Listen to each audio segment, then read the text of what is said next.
Hello. Did you get your mic mix fixed for Twitch? Yeah. Oh, okay. I was.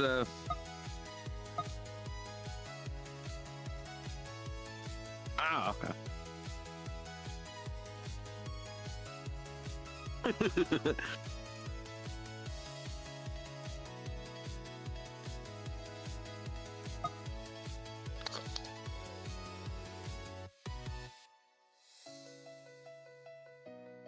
Oh, that's fine. Sorry, I'm dumb.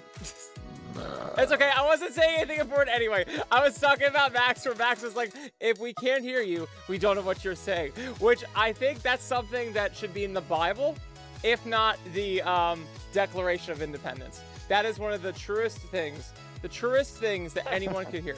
That's okay. You guys didn't miss anything. I was bitching about how I haven't figured out how to do my freaking oh, I can put it on here. Mask. How I haven't worked this menu forever. But yeah, it's great to see everyone, guys. Happy Friday. I feel like I'm always so.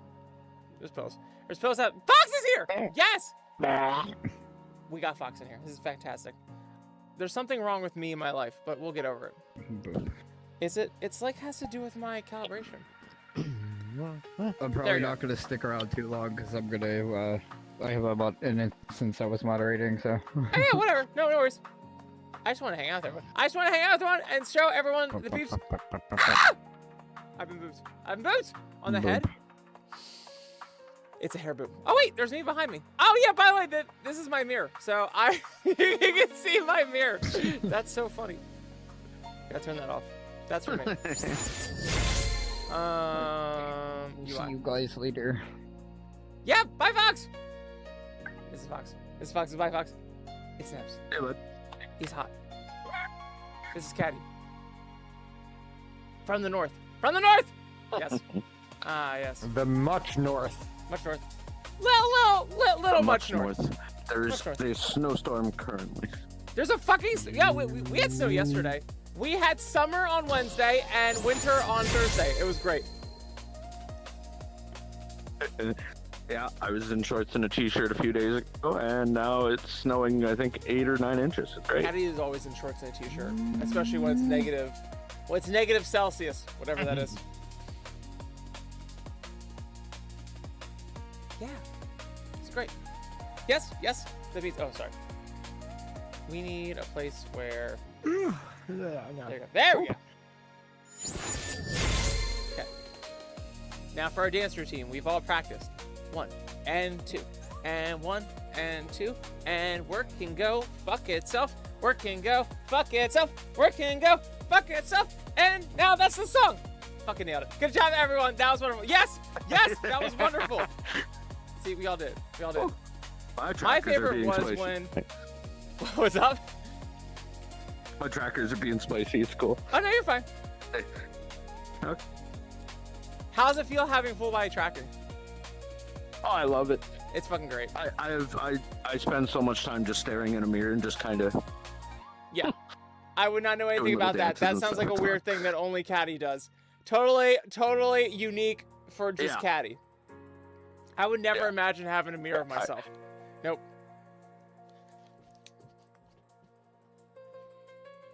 It's good though. It's great. I'm so glad you're in the full body tracking world. It's just a bitch to get on. Like when Fox was saying like he was like gonna punch a hole in a wall and shit for like not getting shit up. I deal with that shit like every night. But it's worth it Yeah. though. If you have like the calmness to get through it. Yeah. See? Take See? plenty This of is what drinks and I deal with. That's what I deal with. That's the shit. You just like you bounce away. Yeah.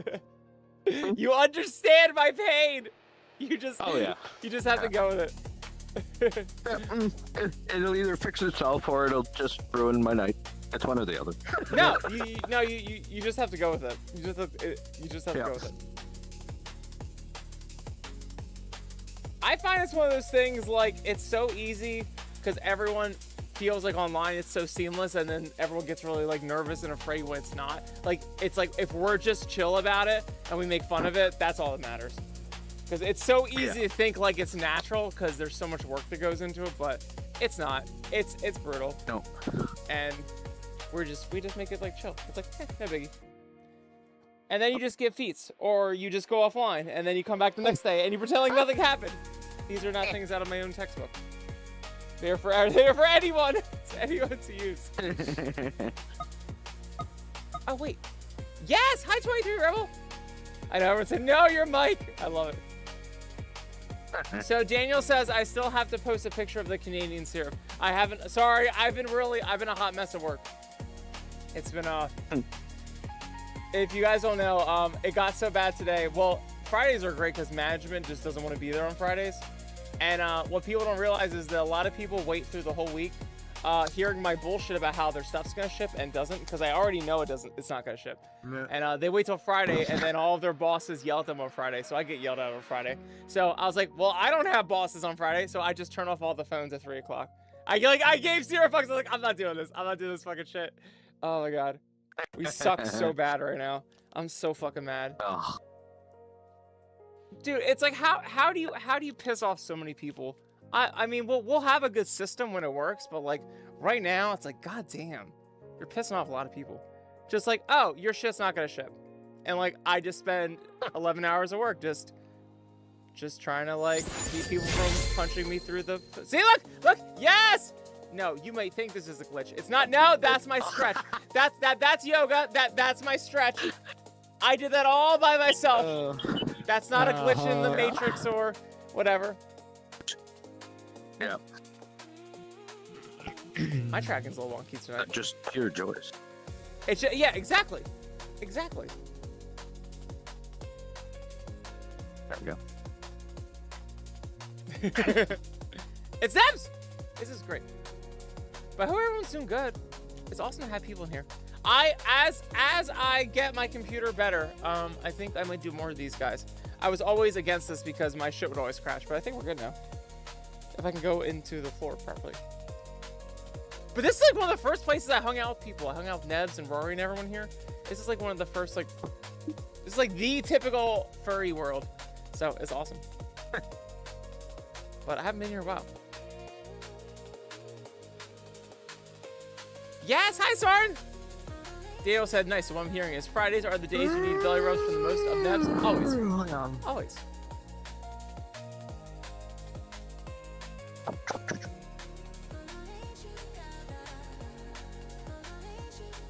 Hi, famous Pandora. Doing possum. Throw an archer. It's a glitch. It's a glitch in the beans. That's right. It's a beans glitch. Yeah. Beans. The beans. Oh, the beans. Oh, the beans. Oh, the beans. But I hope everyone's doing great. I feel like I can't. I wish I could show everyone like what's going on here. Should I do it farther back? Should do it farther back probably. I was looking there. Oh yeah. There we go. Okay. I can do that. We just dance. There we go. That's great. Yeah. I am here with Caddy from Canada, Nebs from here, and me from here. Downstairs. From downstairs. downstairs. And me. And the dogs are somewhere. Yeah, yes, Soren, I got your friend request. Down here. Hi, Seawolf. And Michael, yes. Hi, Silver Mooney. Nebs, Silver Mooney says hello. Hello, Nebs. Hello. Yes, yes. We are beans.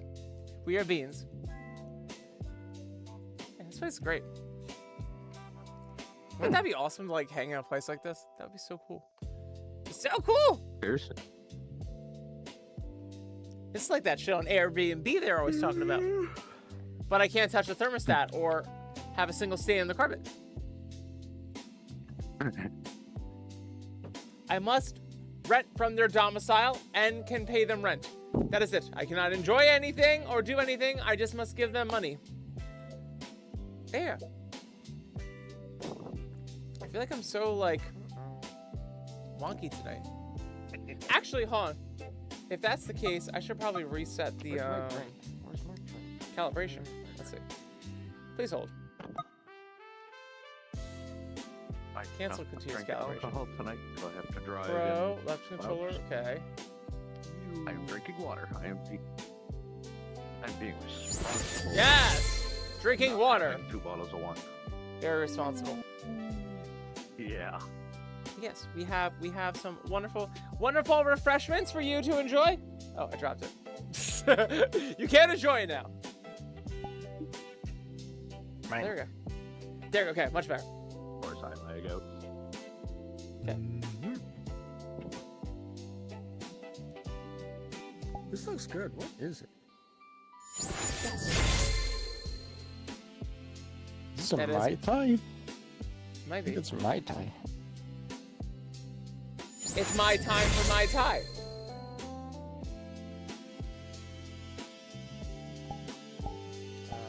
Let's do this. This. There we go. Skittly dee dee dee. Oh no, it dropped! That's okay.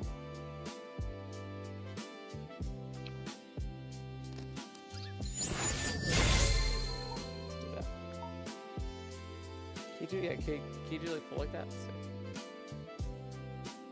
I fell through the floor, and I disappeared. Worth it. You disappeared. Yep.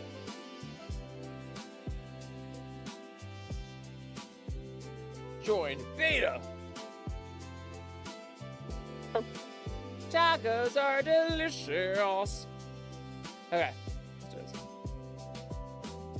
Oh, where's the? Oh, there's the green ball. Ah! Okay.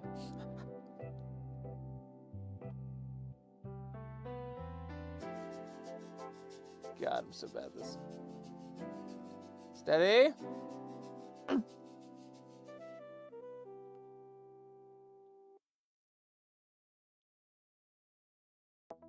Yes! I did. Huh? You think that I messed up, but that was really a clever strategy in my design.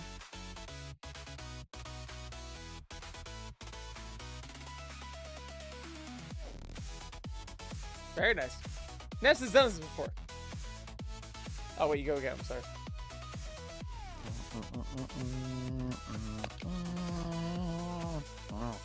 I will orbit around. Yes, yes, yes.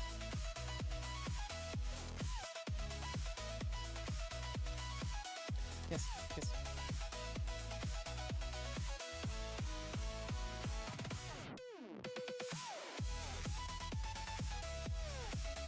Yes, yes. Uh-huh. Mm-hmm. Uh-huh. Yes.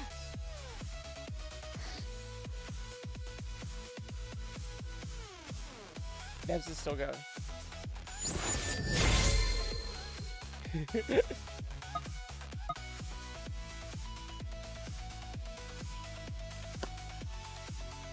Right, Sebastian, I haven't played Village in forever.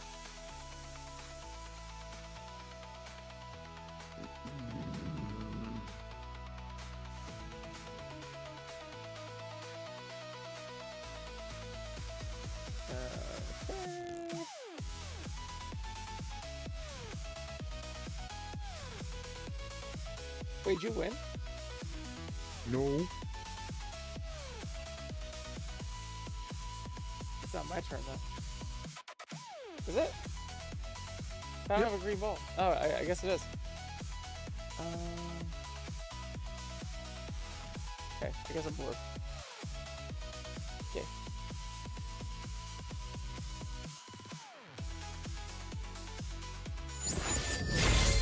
Yeah! Oh, there you go. Oh, okay, I'm getting the hang of it. I'm getting the hang of it. Very nice.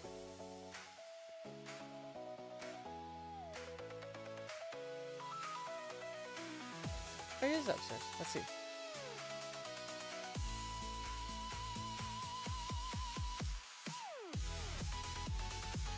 Oh yeah, very nice.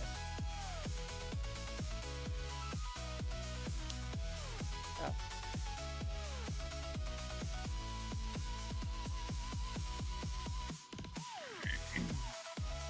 Very cool.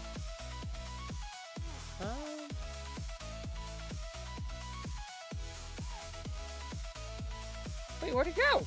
Oh no. Ah, found it.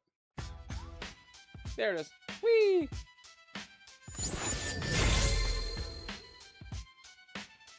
Okay.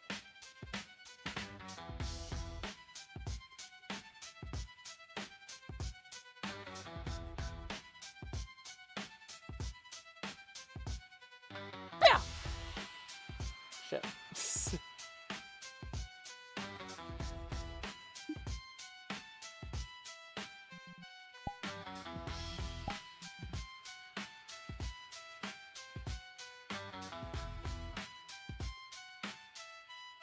Oh no, it's not my turn!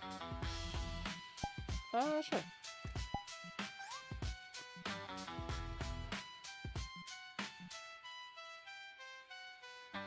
Okay.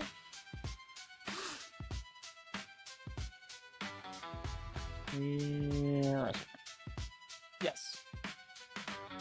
Skittly D.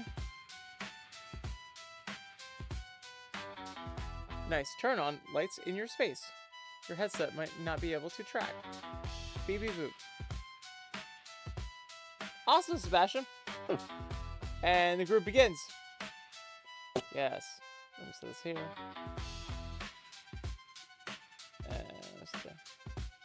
Z-Wolf, we're doing possum. Thanks for hanging. What's this here? Where does one shoot? Whatcha? Damn it. Lame.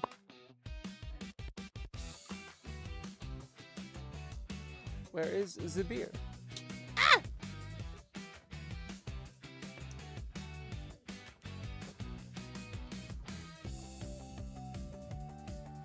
I just want everyone to remember, it's not about winning. It is about being the best you can be, and crushing all of your enemies in the process.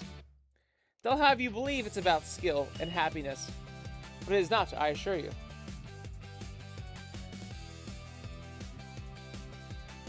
Bow! I might have gotten your ball in. You did. No, it was a strategy. Hi, Wolf Racer. It's a strategy. It's a strategy. It allows me to properly gauge how to succeed. But I was lagging. Yes. Tacos are delicious in my face. I lost. I lost? Oh, did you get the 8-ball in? Nice. Awesome. Yeah. That's great. Nabs won. Ah, you've been booped. Everyone's been booped. Are you okay? Is chat okay? They'll be fine. So resilient. Okay. Oh, and then anyway, nice to let you know, of course, I was watching your YouTube live stream right now. My own YouTube channel is Most Wanted Fox McCloud. Awesome. That's great. That's so awesome. Yeah, we got Wolf Racer here. Very good. Very good. Very good. Well, it's true, because the reason why I name myself like that, because for me, a Most Wanted Street Racer on Need for Speed Most Wanted. Oh, thank you, Moonbone. I appreciate it. Thanks for hanging. Yes. Let's go here. So this is like, I haven't been in this world in a while. It's like really updated. Have a day, dude. Yeah, very cool. Very cool. We used to not have multiple streams here. Multiple screens here, but it's new now. Oh yeah. Very nice. I hope everyone's doing great. Speaking of it, nice, that reminds me, since you're done streaming or anything like that, I do got a question I want to ask you real quick that I was planning this whole time.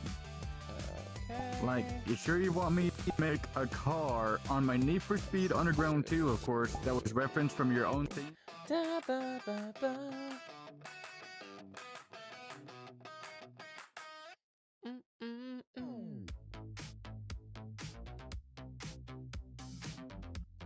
Da, ba, ba, ba.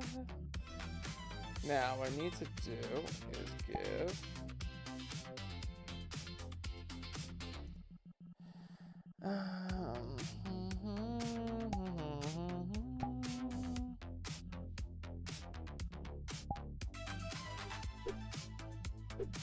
show me the money.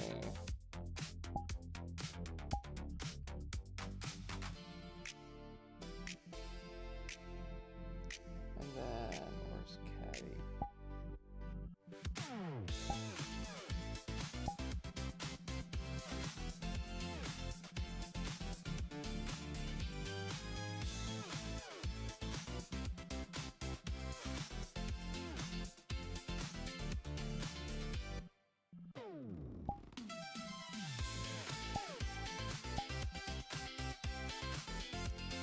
Okay.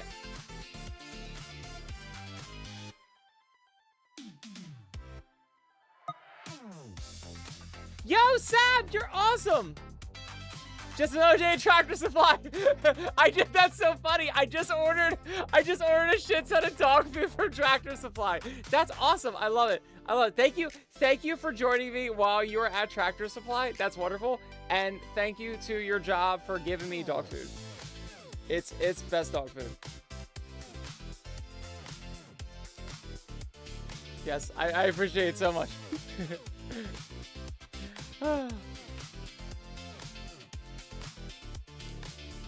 Yes, hi Matthew and Bear. Hi. Great to see you. Yes, Daniel. Daniel said. I love it. Hi. Sorry, I glitched out for a second. Ah. Hi Ashley Duffy. I was like, I'm just gonna go to a new world. I was like, I couldn't figure it out. Yep. Hi Ashley Duffy. That's awesome. And Carrie's here. And John Clam. Hi guys. Thank you for vibing. That's awesome. Yes. Yes. Tripwave is exact. Join us every Tuesday in Thanks for Karaoke. Even if I'm not able to get on that night because I glitched or whatever.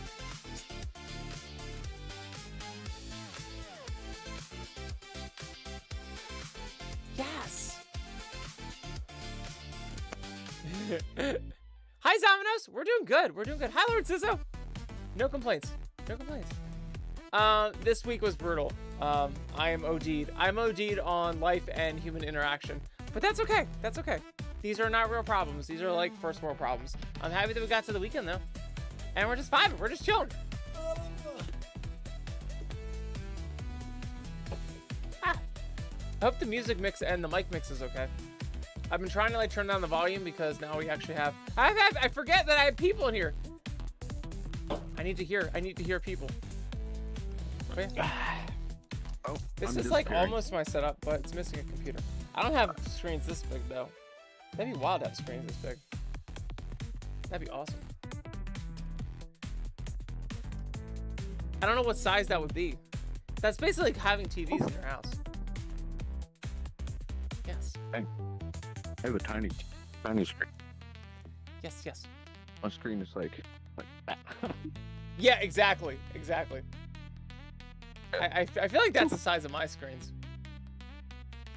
Yeah. Are there like things in here? Let's see. Oh yeah! Oh, there's a whole basement! I don't remember this. Oh! There's a basement? Oh, Oh, there's like an open mic and stuff. That's cool. Oh. This is all fancy. And a mirror, allegedly. Okay. Basement bar. Laundry. I needed your laundry. Let me in. Oh, there's laundry in there. You're right. I thought it was a mirror. Oh, that's so funny. That's cool.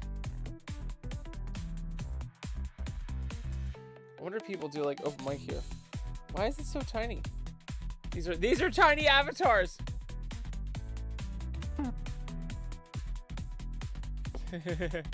Love it. Almost fitting. That's cool. Anything else I forgot about? Let's see. The massive kitchen, of course. Wait, can you go outside? I didn't know that.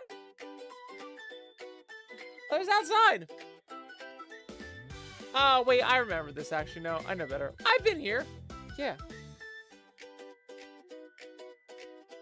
Yes, there's a whole TV there.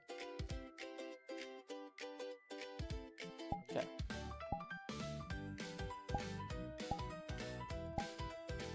There you go. Very nice. Very nice.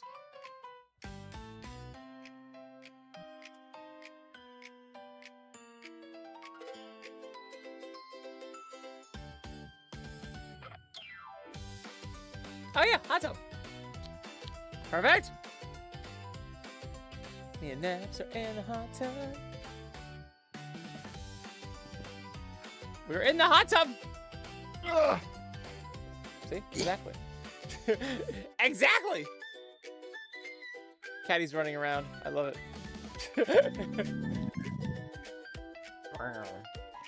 But yeah, I hope everyone's doing amazing and fantastic because the weekends is designed for you to be enjoyed and relaxed.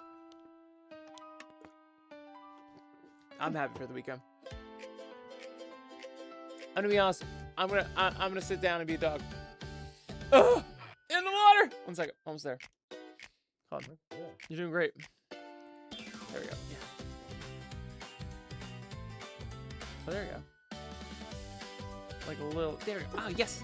Perfect. So I hope. 1 second, almost there. So everyone's doing great and awesome. We have Nebs and Caddy are in the pool of pools. Actually, let's do this. Hold on 1 second. How about that? Arm. Even better. Let's see. Can my arm properly, please? Your arm? The I arm. wish my arm would arm properly. There we go. Sorry. Zach, thanks for liking the stream. I appreciate it. We're just vibing here. I'm here with Nebs and Caddy. Nebs is from America. Caddy is from Canada. And I am from the Matrix. I am not real. I am a state of mind. Pretty good state of mind today. Yeah. Triple Wave says, do some stand-up comedy. I can stand up, that's about it. Oh, yeah! Stand-up comedy! I got it. I got it. Okay, I'm not good enough tonight. Hi, Golden. Thanks for hanging. Aw, thank you so much, Boo Boon. Yo, I appreciate it. If you're ever at Anthrocon, I'll be at Anthrocon. Usually I'm at FWA, but I had to take off this year. I have some life to get a hold of. The stage and the seats is shaped like a paw. It's true. Sebastian said nice. Favorite food?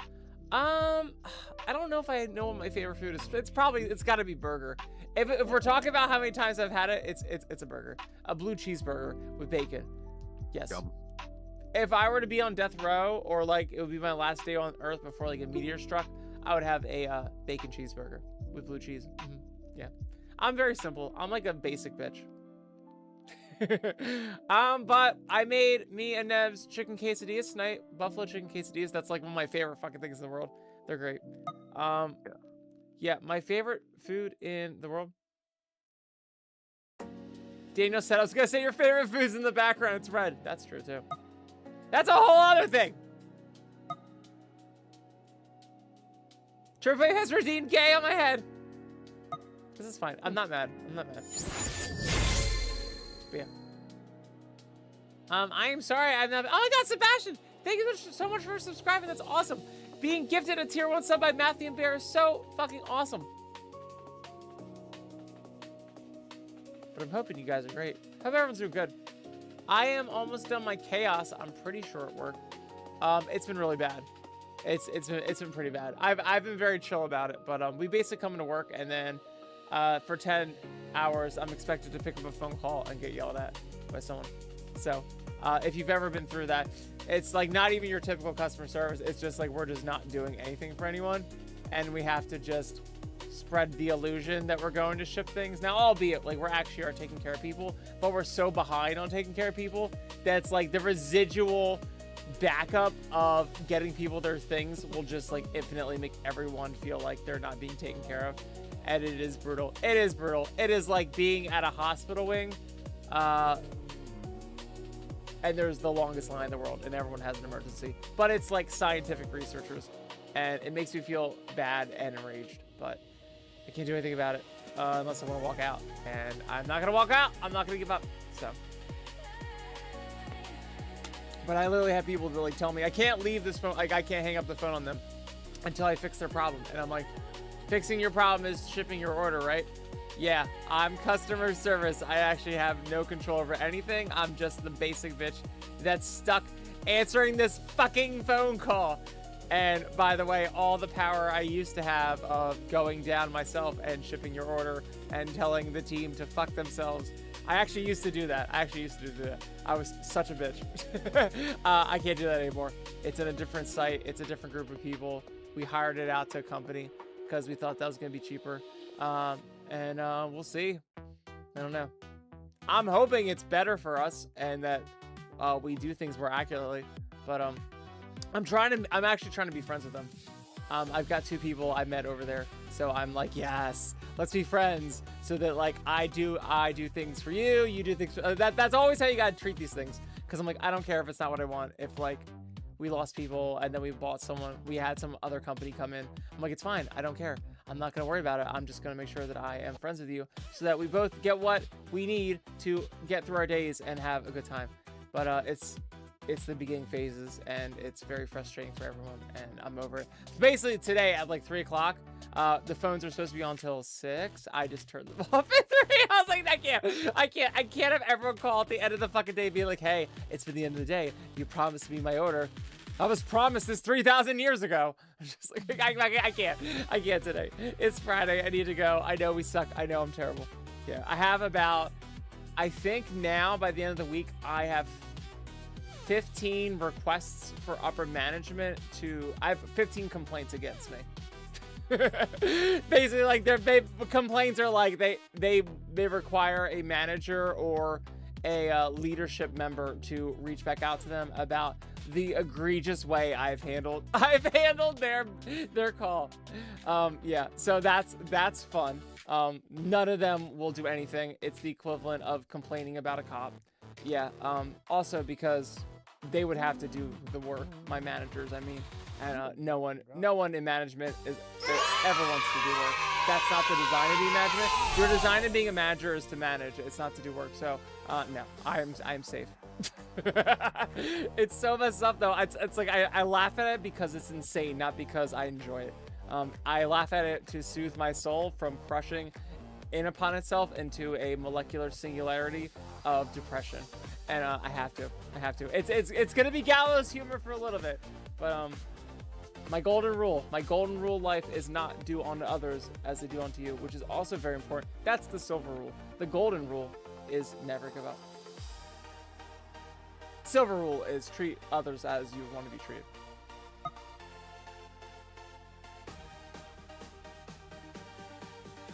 Tripwave said, nice. Can you take a note for future reference? Alert volume a tad too loud. Okay, awesome. When you did the raid, I'm assuming. So, no, that's awesome. I really appreciate it. Then let me do that. Alert. Or when someone likes to stream, probably. Let me see how alert box glisten. No, I turned that off. Window capture. Let's address this now. Hi, Weezer. Alert box. Yo, Caddy! Thank you so much! Trip, was that one loud? I'm sorry to put this on you. You were the one that hit up. Futuristic sounds, big spacey whoosh. Oh my god, I gotta figure out which one it is. That one was good. Oh, thank you, thank you, thank you. But you said, oh, you said that the kid's screaming like from Five Nights at Freddy's. I don't know what that one is.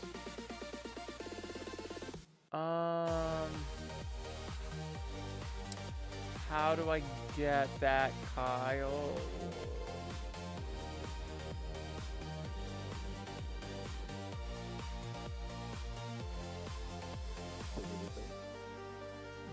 Alert box, listen. What is that one? Global alert delay. Yes, that was it. So donation is fine. Cheer is too loud.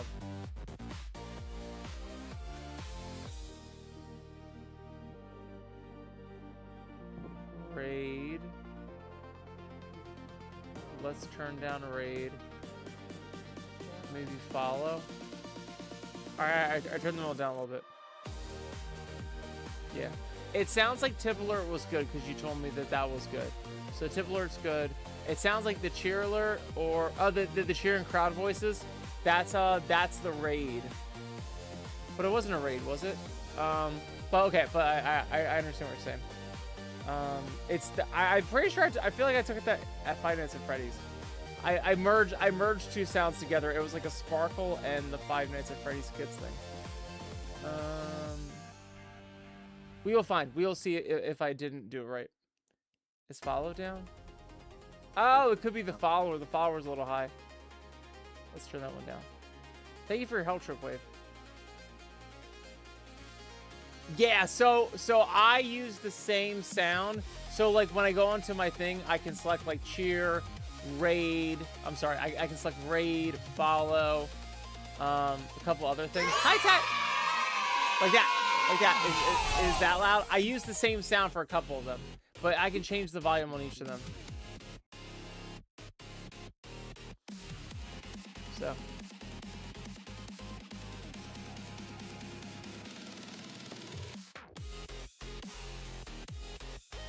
It's a touch too loud. Okay. So I don't think I changed cheer. You didn't tell me about the chair of cheer. I don't know where cheer is on here. There it is. Oh yeah, cheer is loud. I'm sorry. Good. I think that'll be better. Thank you, Tripwave. I appreciate you helping with the sound. Hopefully the music's good too. I turned the music down on my computer because it is hard for me to hear people. Just send everything through multiband, then crush it all through a brick wall limiter. Yes, that works every time. The quality will be outstanding.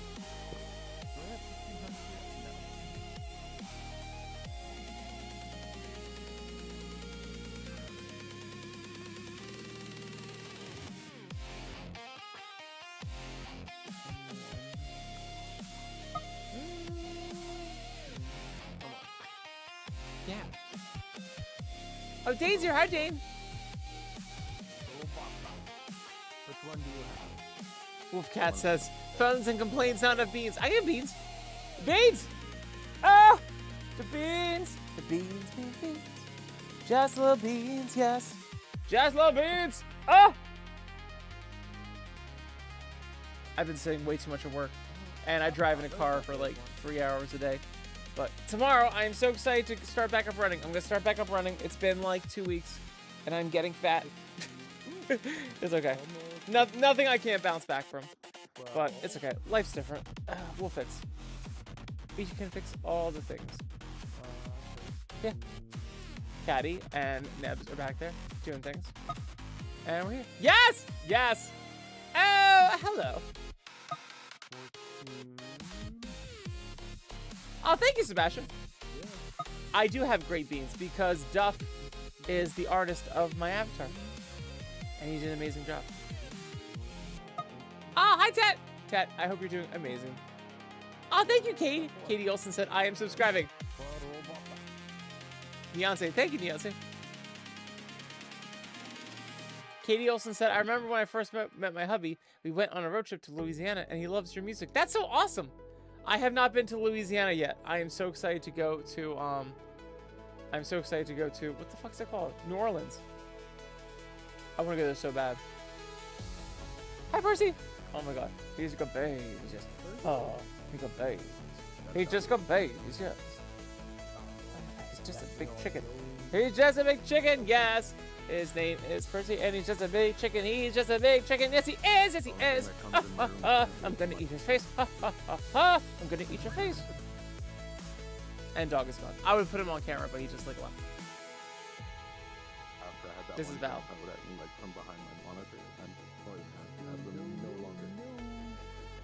Yeah, that was not cool. I had one run across my foot at work Yes. the other day. The one that jumped at me, like, pretty much like. Oh, thank you, Jinxlings. I appreciate it. Thanks for being on TikTok. That's awesome.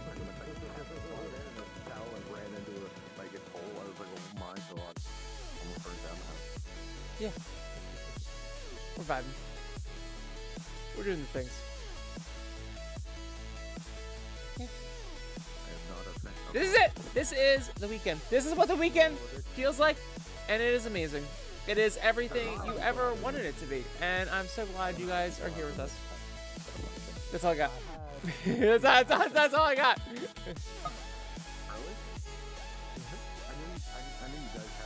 Wolfplay says, nice, do you play Pokemon Go? No. I remember when that was a huge thing. I remember that being a huge thing right before COVID, too. Do we go back to doing it? I'm pretty sure we went back to doing it. Yeah. That was awesome. Matthew Better said, yay, get wasted on Saturday. Yes, that's awesome. I'm all for it. If you've had the kind of week I've had, that's a great idea. I go into work, needing to do work, and I spend the whole day on a phone, picking up 200 times and just getting yelled at for not shipping people's things. And that's it. I wouldn't mind so much if I could just tell them to fuck off, but I have to sit there and take it and then pretend like there's a solution and pretend like I'm fixing the problem. I think that's the part that pisses me off. It's like I get very irritated by that because I'm like, there's so much I can do, and in this situation I can't help. So it's just like I'm just there like being, oh, let me like expedite your order, and oh, let me do this, and like they're probably, most of them are calling back like 4 times after I've already told them that bullshit. That's what's hard now for all of us. It's like now they're calling back and they're like, yeah, you already told me that song and dance like 3 times already. And I'm like, yeah, that's what I'm supposed to do. There's not like there's a script, dude. Like no one lasts here long enough to make a script. It's in my head. It's in my head. I made the script. We're just doing what we do. Which is crazy that people have a script. I think that's so funny. I understand it's like corporate and like they want to hold you accountable and all that stuff, and I think that's like terrifyingly great. But yeah, some of us have a job where we're just winging it.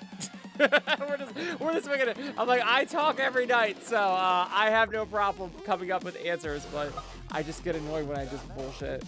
Like I have no problem like managing expectations, like, and I'm good at like bending the truth, but I really don't like doing it. I would much rather do my job and give everyone what they want.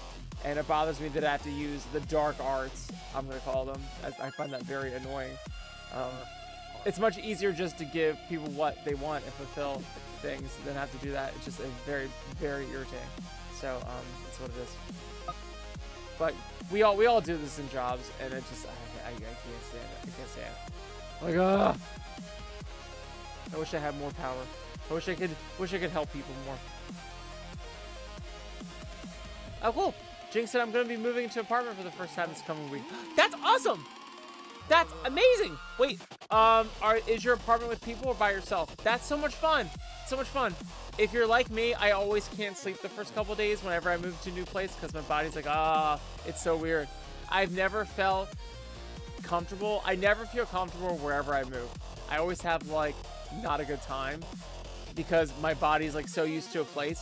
but like I always have to remember. I've done it so many times now because I lived in Philly for a while. I lived in New York City for a while, so like it always happens to me. I always move to a new place. It's like new sounds, new sirens, new drama.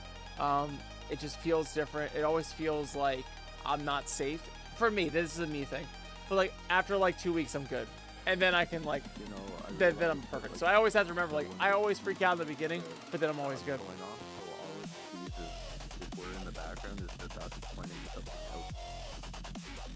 Oh, with your friend from elementary school? That's awesome.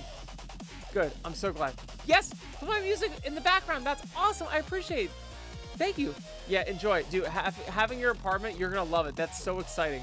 Please have a blast. Yeah, apartment life is fun. Just try to get along with your neighbors if you have them. Don't make a big thing about everything. Everyone likes to make it such a big thing. Noises and all that. Don't worry about all that stuff too much. And Sebastian's moving this year too. Mekon Army said, nice. What do you like doing outside of music and VRC? I am a big snowboarder. I love snowboarding. I love going on walks. Like I'm a dog. I love going to nature shit, like parks and stuff like that. I find it so much fun. And going to bars, like going like to like fun like breweries and stuff like that. I enjoy doing that a lot. I'm like a real basic bitch about all that stuff. To me, honestly, making nice is my whole thing. Like hanging out with everyone, building a community. That's like a real fun thing for me. Besides that, I just like being out in nature, doing everything that isn't like nice, and my job, my lab job is like basically what I want to do. So anything that isn't me being inside on a phone, I am all for. Like going out into nature, snowboarding. Winter's my favorite season, so that's why. And traveling's fun, but I honestly don't travel a whole lot as much as I enjoy it. So, but that's it. Jig said, I used to just say to myself, living with my aunt and her family half the time, think I'm dead. Well, that's great. Yeah, I love it. Yeah, honestly, you'll be more like that the older you get. As for me, I feel like people see me as a super social person. They do at work too. I've become social by necessity, not by who I am. I'm very good anywhere now, but I wasn't always that way. I can go to like a bar, I can go to any social thing, and I'll be good. Like, I can go to weddings, I can go to funerals. I'm pretty good at like even hang out with people that I don't know. We'll be best buds by the end. But I had to learn all that. It's not who I am and who I started out as. I started out very shy. I had a stuttering problem. I just wanted to be left alone. So like really my idea of a chill day is just getting a bunch of beer and a pizza and watching a movie. And that sounds so like dumb and lame, but that's like, dude, I don't get that. I don't get like the chance for everyone not to be on me. Like it's so nice just to like veg out and just vibe. That is not something that happens to me. So I'm a very basic bitch about that stuff. Daniel said, so when did you know that Nevs was Prince Charming, the one you want to be with for the rest of your life? We've been friends for 9 years. I met him in 2014. How long ago was that? More than 9 years, like 12 years. And I've had a crush on him forever. Oh, hi Nevs. Yeah, I'm pretty sure I met Nevs. No, 2015. I finally met Nevs in person. But I've had a crush on him forever. But yeah, I mean, yeah, 11 years.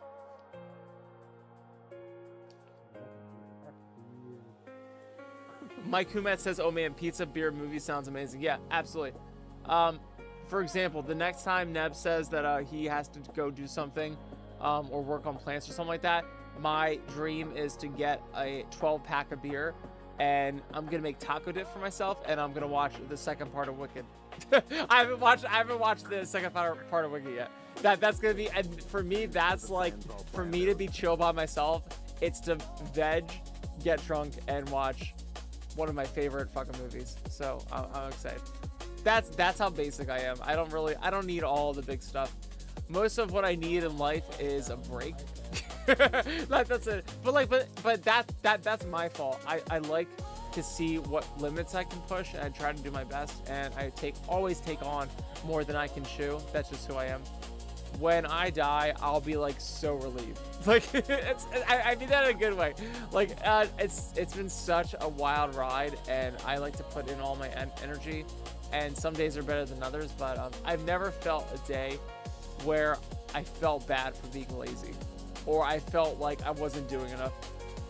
I just try to like make the most out of all, because I don't know how much time we have, you know. Oh cool, Multifam said I've known my best friend for 6 years. This year will mark 7. That's awesome. I have a different relationship with friends. I feel like I would have to ask people what they think of me. I honestly am not allowed to think about it. I've had this conversation on here. There's things that I call them the I don't have a name for them yet. I want to make a name for them. They're like the like how there's cardinal sins in Catholicism, in religion. I want there to be like sins of thought, like the cardinal thought sins, and one of them is like what other people think of me. I would like to ask people sometimes what they think of me as being a friend. I feel like I would be someone that's called distant, or like I like am fun and enjoyable, but I also like am off the radar all the fucking time. So like I've had him in points in my life, like really good, strong friends, but only because of like the circumstances we were around, and that's my fault. Like I just jump around different lives a lot. I do different jobs and things like that, and I think this is something that people experience more when they get older and they feel upset and they don't know how to like respond to it. But I've done it my whole life. Like it's so, because I think when you get older, you're like, yeah, I've had friends, but, like, you know, like then I started having kids, and like then I have to like take them to school and do all this like soccer practice, like, and I just don't hang out with these people anymore. I think when that happens to people, they get really upset. But for me, I've moved around cities all the time. I've had different, like, I don't want to say different lives, but I've just had different, like, my whole like lifestyle has changed with the job or with the location, stuff like that. So like I've always, like, not that I've ever dumped friends, but like we've always grown apart all the time, and like my life will have seasons like that, so I'm so used to it. But I feel like when you get older, you're not ready for that, especially if like all you've known is high school, grade school.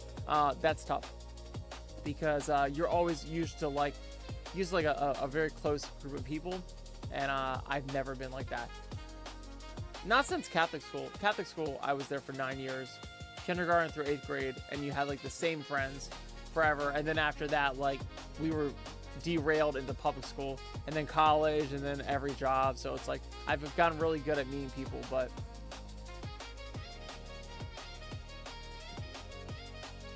you will always find new people to associate with. And even if you have friends, sometimes you grow apart. I don't want to say grow apart. Sometimes the friendship changes based on you yourselves growing, and it doesn't have to grow apart if you're willing to work and keep it. Oh, well, Neonce says, nice, my boyfriend owns a cheesecake shop. I get free cheesecake. I love it. That's awesome. I love it. Oh, thank you, Corey the Wolf. Hi, bud. Corey the Wolf says, I know a guy for over 23 years. I do too. It's my dad and my brother.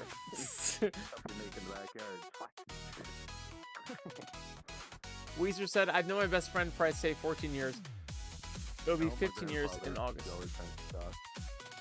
And here's the thing too, is like if any of my friends I haven't talked to, I try not to think about how they feel about it, but like if I ever ran into them again, I would just pick up where we left off. I would be so friendly and so awesome. I know some people, when you like leave them distance out like that, they come back at you, be like, well, where have you been, and all this stuff, or they just make like a sassy thing. I've had that happen to me, and I shut those people out. I do not give people the time of day. I found in my life, it's not even like I'm trying to be a dick, but it's like, if you're gonna have that energy with me every time I have to do the things I have to do, I understand completely. It's not fair to you, and it's rude, but that's who I am, and I cannot manage. It's too many things to manage. So no, bye. Back in the box. But I've only had that problem like once or twice, and I don't make a big thing about it. I don't need to fight or make my ego feel better. I have no problem like getting told off, but like you're just not gonna hear from me again. I don't need to worry about that. Stormy said, how's your weekend going so far? Nice. It is fucking awesome. I am not at work. I'm so excited. It makes me so happy to be here and vibe with everyone. It's been a really bad couple weeks of work. I've been keeping very calm about it with people because it's hard to explain. But even when I explain on here, I try to just keep it very, very tame. It's been not good. We are a big company for people for research things and amazing things, and we are improving ourselves. While my coworkers will not share that belief, I do see that we are improving ourselves. It's just that the people behind the improvement don't have the stamina for it. They are great idea people that want to be rewarded for such great ideas, but they don't understand that ideas don't actually mean shit. You actually have to put energy into the ideas. And I don't know if you guys have ever been a part of corporate buyouts. It's usually where you just hire on a bunch of managers and everyone wants to manage and no one wants to do the work. Huge, hilarious example this day. I was such a cunt today. I was such a little bitch today because we have a compliance officer that came over to us in customer service, and she was going up to my coworker and being like, hey, like, I need your help with these things. By the way, if you're a compliance officer, you don't need help with anything. You should know how to do all of that. What you really need help with is someone to do the work for you. No, you're gonna have to do the work for yourself. But she tried to get my coworker to do it. And my coworker's like, dude, we're like literally just getting screamed at all day on the phones. I can't even do my actual stuff. Nope, nope. And so the compliance officer was like, well, can you find someone to do it then? Basically, she was trying to act like a normal corporate project manager. It's very typical in that environment to be a project manager and find other people to assign jobs to. All you do all day is just link up people to do things like you're a fucking Excel spreadsheet. Look out, AI. You know the first people to go after. And yeah, so she found out real quick that no, we can't help her. But I was like, it's so funny. It's like you're not even doing anything. You're just trying to plug in the connection in your workflow of people. Like, you're gonna have to do it yourself. yeah, no, we all got fired. There's like 3 of us now, and no, you're gonna have to do it yourself. Yeah. But it's very typical in my job to ask our department to do all of their bullshit work for them. But I know that I'm not the only one that experiences this at work. I'm sure a lot of people do. If you're in like the restaurant industry, I was so used to that being in the restaurant industry, just being like, yeah, everyone wants to be a manager and doesn't want to do all the work. And that's fine until all the workers leave. Womp womp. So, yeah, that's that. That's nothing new to me, but super infuriating right now when basically they sacked all of us. It's like, you don't have time for that? No. You fired 70% of our team.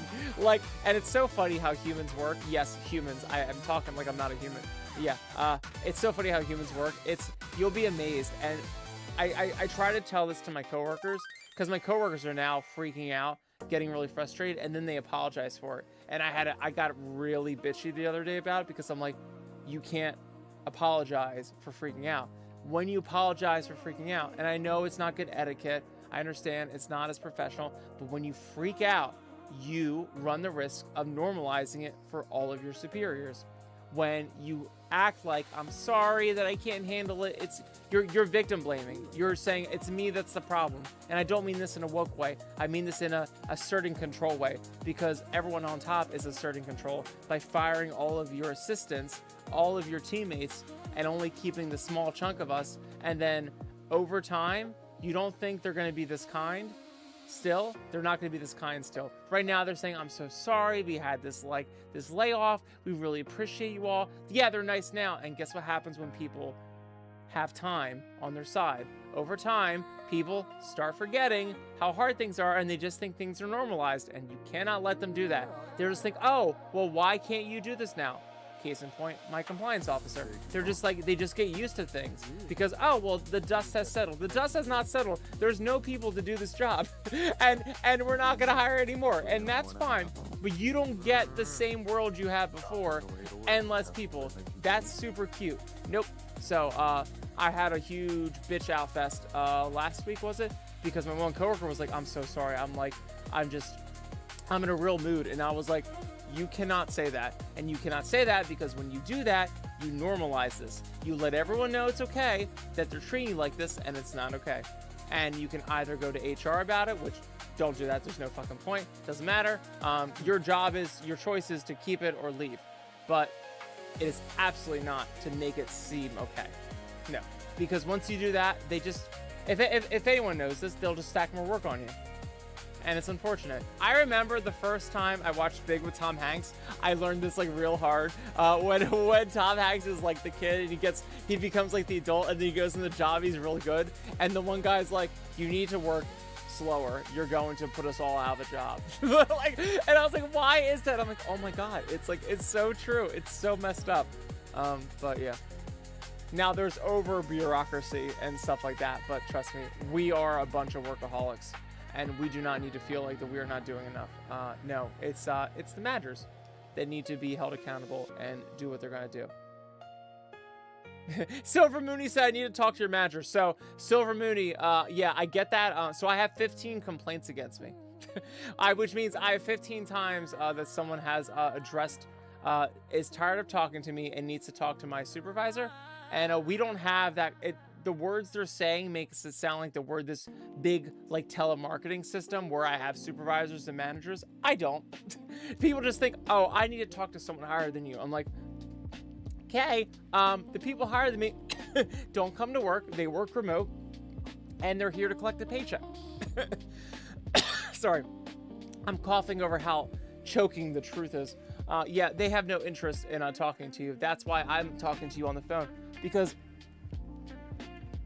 the whole point of customer service is that they don't have to listen to your voice, and they're the ones making all the decisions. And I'm sorry that you're learning about this now, but if any of you start a company, everything, and I kind of really, I would love to teach people Small Business 101, because I think sometimes people think money grows on trees, and that's not entirely not true. No one gets paid enough. That's 100% true. But money doesn't grow on trees, and you can't just like take people's money and all that stuff. But if people just like understood like business and how to like have a company and like what you have to do to like make things go, basically your whole, as like an employer yourself, as a person that owns the business, your job is to like, you have 1 million things to do. God, sorry, I have a chip in my throat.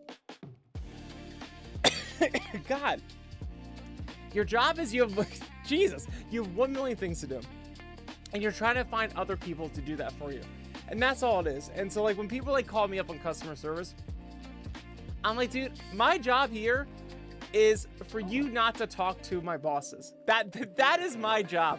I'm here because this would waste their time, and they have no need for this. So I exist. Like that's where these jobs come from. And I think sometimes we, being kids, being put into the college system, and we have a degree and a career path, we are taught to take pride in our job, and there's nothing wrong with that, but we all forget we're a cog in a machine. And it's not like we're here to be slaves or anything like that. I know that's very tantalizing, but that's not true. It's even worse than that. It's even worse than that. You're not here to be a slave. You're here to keep someone else from doing an awful job they don't want to do. That's it. Imagine you have this system where you can help people and in return make a bunch of money. However, you need to be 300 people to do that. That doesn't work. The math doesn't work. So you shovel out that work to everyone around you. That's why you have people that deal with compliance. They're all the people that deal with all the bureaucracy of any government when they try to say, oh, you can sell this thing, but like we want our cut of that. And also some people got hurt in this. So also we want a cut of you making sure that they're not going to get hurt again. So then you have compliance. Then you have hey, like you need to not just make the thing, but also you need to like sell it to customers, but you can't also make the thing and then talk to customers and ensure them they're going to get the thing, because customers are very needy. And also it is very easy for you to just take the money and then not have proof of work. So we're gonna have something called customer service, where they ensure there's proof of work and they get everything organized and they make the customer feel better. Then you have something called quality control, when like the shit doesn't work out. So like you can't make the thing and then have the compliance regulations and then help the customer and then make sure all of the shit looks good. So again, you are one person that has to become 300 people, and that's how companies form. Yeah, that's the whole thing. And when people call you and they say, I want to speak to a manager, it's like, That's so cute. You think a manager wants to speak to you? Because that's the real question you should ask yourself. And the answer is no. That's why I am here and getting paid. Not here to be on my phone or to be on YouTube or making furry videos in the background on Adobe Premiere. I am here so they don't have to answer you. That's it. That's it. People don't get that. Oh, Weezer said, I've been in customer service for 6.5 years now. There's one thing I don't fully understand, but I want to get your opinion on this. Nice. What's your thoughts on the penny being removed from our economy? Oh, yeah. I'm happy to tell you. Well, money doesn't matter. Money doesn't matter. The penny being removed from the economy, it doesn't matter. So do we have time for this? So everything's relative. So you know how this is dumb. You know how we're the Earth, and there's also stars in the galaxy that are 1,000,000 times larger than us. That's basically how money works. That's weird, but I'm getting to it. It's all relative. It's all relative because money is made up. The whole point of money, the whole point of currency is it's necessary, by the way. It's necessary. The whole point is we all have talents and we all have services and we want to employ each other to do them. You cannot be one person, and just like with the job idea, you can't make the thing, tell the customer it's okay, make sure the product's good, make sure you're complying with all the stupid regulations. You can't be one person and then farm everything, make sure all the lights are on, make sure all the technology works. Now people do that, yeah, and good for them. But you notice how they all have a bunch of kids, 13 kids, and they all work for them. It's a family unit, and one person can't do it. Money is amazing because it helps everyone have the things they need for services. Money is a mechanism. But money itself doesn't matter. In what form it comes in doesn't matter. That's why Caddy over there has Canadian dollars. I have American dollars. None of this actually fucking matters. It's all a reflection of value. And the whole point of this value is to give to other people who also believe in the value. If we all believe in the value, we all work. And it's not that we all need to be slaves in this machine. It's because we all don't have time ourselves to do all the things. I don't have time to kill an animal, make the animal into something delicious. Also, that's traumatizing as shit, by the way. I don't have time to go from point A to point B and build the vehicle in which to make me go from point A to point B. That's fucking insane. I'm not smart at all. And then I don't have the time to make all my clothes that I need. Even if nudism was okay and acceptable in society, there's too many regulating temperatures. I need clothes. So all these things I can't do. And the beauty of having an economy is you can make everyone do these things for everyone. Now, some people are smarter at it and they get better at it and they're richer. And some people don't understand it or are being lied to or are not educated and they're poor. I'm poor. But this is the whole system. So my whole point in this is that the penny doesn't matter. None of it matters. And I don't know if we want to get into this right now, but the dollar gets less and less and less every year. That's on purpose. It's the mechanism. It's a mechanism of a 1930s thing that was tried to fought by the founding fathers for 200 years, and finally, finally the terrorists won. Finally, they won, and the terrorists are the bankers. Yeah, they finally won. But honestly, it's just a shift from one system to another. This system has helped out so many people too. It's what it is. Nothing's perfect. The penny doesn't matter. None of it matters. But also too, if I can be more, less like weird word sounding and something that people can more relate to, how many people actually use coins? I don't use coins or cash, and I'm 35. I feel like I assume, and tell me if I'm wrong, I feel like I might do a poll on this. Do people that are younger than me like use? We're gonna do a poll. Actually, I would really like to know this. Really quick poll. It's nothing big. I don't want to get into this too much, but case in point, I think some people were upset because, oh, you have to round 1 cent up to 5 cents, and I'm like, do you see the price of gas? Like, I don't think people are caring about cents. Boomers might care about cents, but who is a boomer in here? Here, hold on. Do you use cash? This is actually this poll's for me. Do you use cash. Not plastic cards. Every time I've driven it, I've put Not plastic.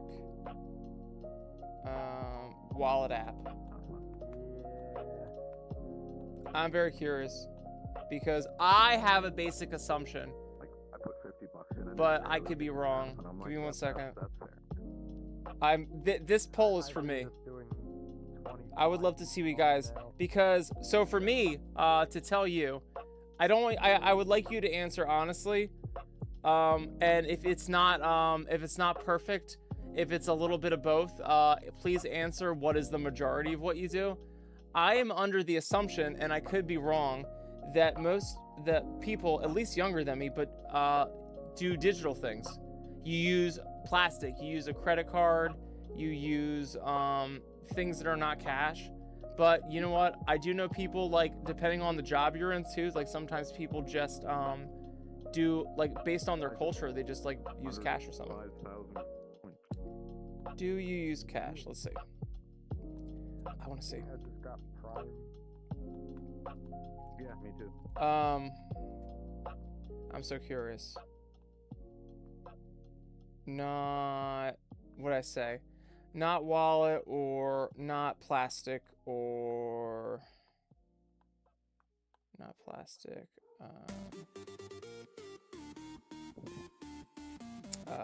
Wallet app.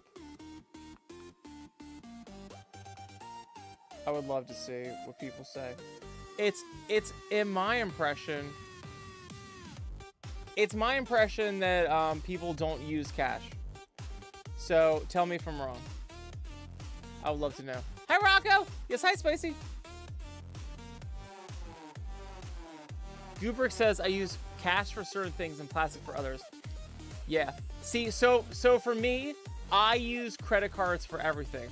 Now, I'm really like militant about paying off credit cards, also because I used to be in a huge, really, really scary amount of credit card debt. So if you ever need advice on that, please hit me up. It got really bad until like 3 months ago. It got really bad. I use credit cards because credit cards have rewards, which means you get more money on top of your money. I don't use the rewards for anything like redeeming a stupid vacation. I use the rewards to give me back money. Because the way I see it is, if the dollar, the US dollar, loses value every day, and if the US dollar loses value, all money loses value every day, for reasons that we don't have to go into right now, but basically we're all being screwed, then you need to get rewards. You need to get rewards on top of all your money, because that's extra money on top of your money. And then all your money needs to be in a savings account. I don't want to give financial advice, but these are things I do, and if you find a way that they resonate with your life, then that's not financial advice. Wink. A little bit. Gubrick says that's why I mix it up. When it comes to plastic, I use a debit for certain things and credit for others. Awesome. I'm very terrified about using debit because of scams, of fraud. When you use credit and people hack things, you can tell the credit card company is fraud. I'm never using my own money. No one has access to my bank accounts. My fear is that when you use debit, it's almost like cash, because people, if you ever get hacked, it goes right into your bank account. Now, albeit, if anything gets hacked, everything's all connected now. I'm just as wrong. But I like being able to use someone else's money, and then I pay them back to use their money. And if you use a credit card right, you never have to pay interest. So I never pay interest on my credit cards. So I think that's like a belief that people think, oh, well, if I use a credit card, I will have to pay interest. And yes, if you're not on top of your credit cards, you will have to pay interest. So if you cannot handle that, and I don't mean that in an insulting way, I mean some people are really just that busy and some people just don't want to be bothered with it, then yes, use a debit card. Don't worry about using a credit card. If you can handle a credit card is like fire. It either burns brightly and provides energy, or it burns your whole fucking body. So it's up to you. And I've been burned by credit cards, but I know how awesome they are if you use them right. It's just a really bad magic. But I would love to see what people think. Oh, have no eyes. Have no eyes. Yeah. Yes. Daniel said there needs to be a third option on this. I use both. I pay my rent in cash. Oh, you wanted a third option? Sometimes I pay for things with cash. Most of the time I use a credit card, yeah. Anytime I can use a credit card, I use it. But then I treat my credit cards like debit cards. I basically make sure they're always at 1%. So because for the credit score, you don't want to have a zero balance every time. Banks don't like that. They want to see that you have at least like a balance, but you have to pay the full balance and then still have a 1% left on it. So it's a little weird. Oh, I'll do Google, guys. Hi, Toby.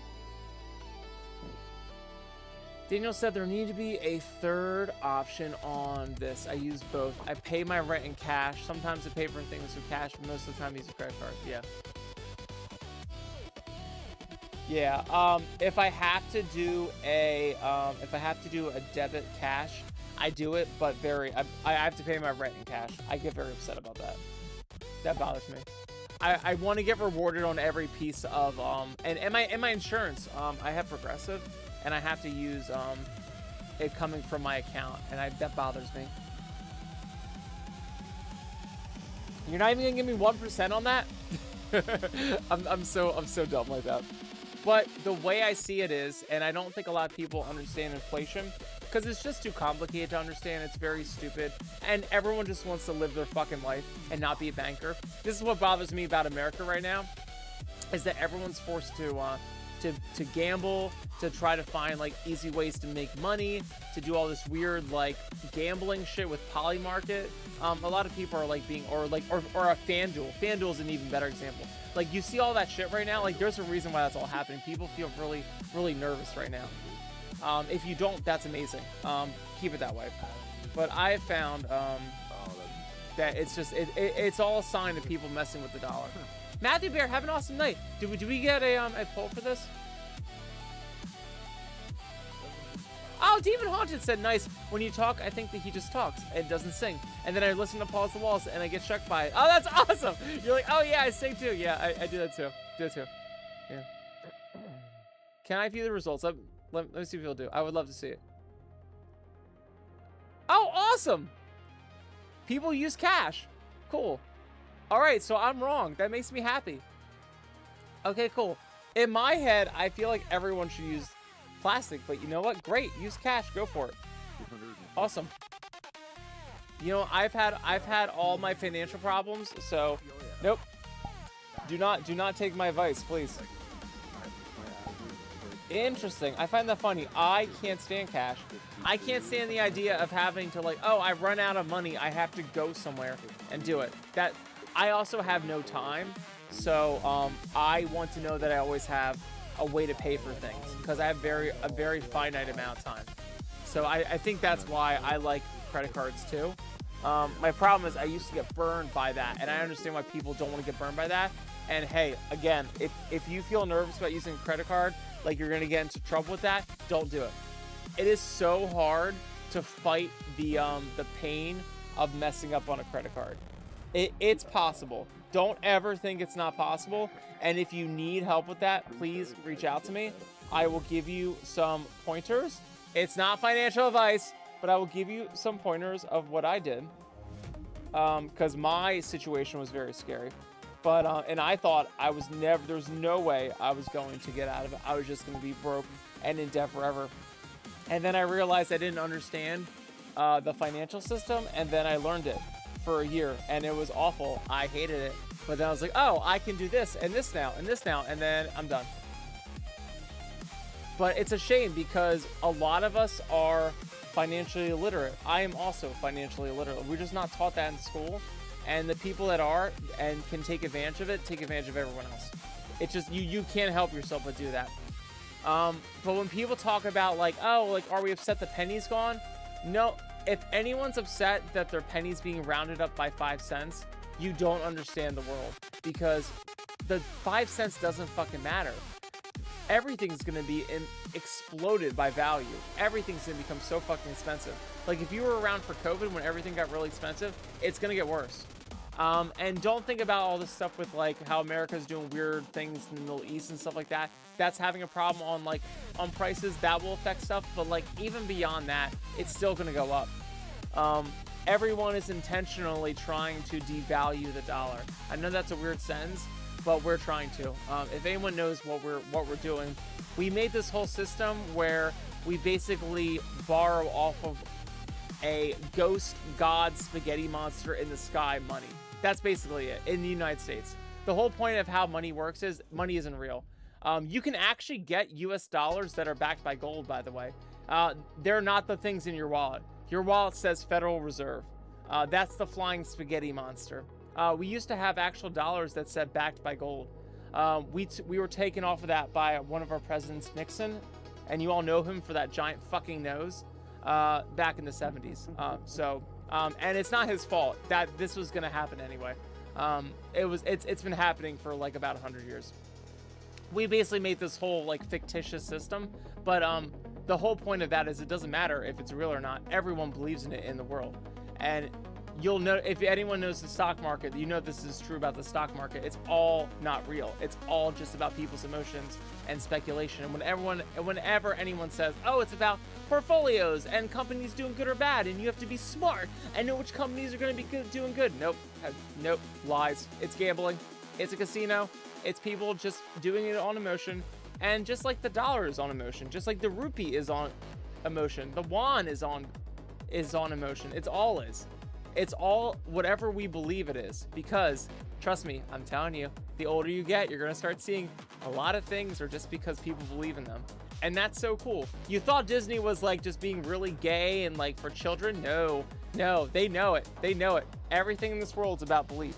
But that is also so real when everyone comes together and believes in it. And money's no different. So we have made this whole machine in America where everyone believes in it, but it comes from nothing. The problem is that machine is getting very, very overinflated, and we owe that fake machine a lot of money. So we have to figure out how to pay it back. And we're going to do it by making the dollar go down very much. And it's going to mean that everything goes up in price. But that's not going to be now. Don't worry about it. Don't get scared about it. It's going to be a long period over time. And that's not honestly something anyone needs to care about. What you have to care about most is how you're going to live your life. Are you going to help out people? That really is it, because the whole world always has some kind of dynamic like this. So it's just how you operate in the world that matters. And the easiest thing you can do is be helpful to people. And you'll always have a place. But in terms of the coins, the cash, don't worry about that. Because 100 years ago, someone would have freaked out if you had a dollar bill in your hand. They would have been like, "What? Why do you have that? Like, that needs to be somewhere safe." And it's like so funny. Like, it's all relative. Like, no one gives a shit about pennies now. Back then, pennies like got you things. Pennies got you food. Like, why do you think that's not anymore? Because over time, we've had to devalue this stuff. And we're not the only country that does it. Every country does it when they're trying to get something they want. So we're just the next person that does that. So don't worry about the penny going out. None of it matters. What matters is what can you do for other people, and what can you get for yourself that's valuable and to help other people. I hope that's not too cryptic. Yeah, Nyanse, have an awesome night. And Nyanse uses Apple Pay, Google Pay. Yeah, I had Apple Pay for a while too. I got annoyed because Apple Pay really is, it's Apple. They want you to use all their devices, and I just don't have enough of their devices. I used to have an Apple card because I got my latest iMac off of an Apple card. I don't know if you guys have done that stuff. It's kind of probably a really overpriced trap, but I got a credit card out of it, and they paid for my Mac, and I just had to pay back in interest. So yes, I paid more than I should have, but I couldn't afford it at the time, and it's amazing to have this iMac. So I do all my music on there, so it was cool. I had it with Apple Pay and all that stuff, but just Apple is too device crazy, and I don't use enough Mac devices, especially now that I'm in VR chat and I have a Galaxy phone now. It's harder. Sebastian said, "Nice, I sent parking." Awesome, let's do it. Let's go.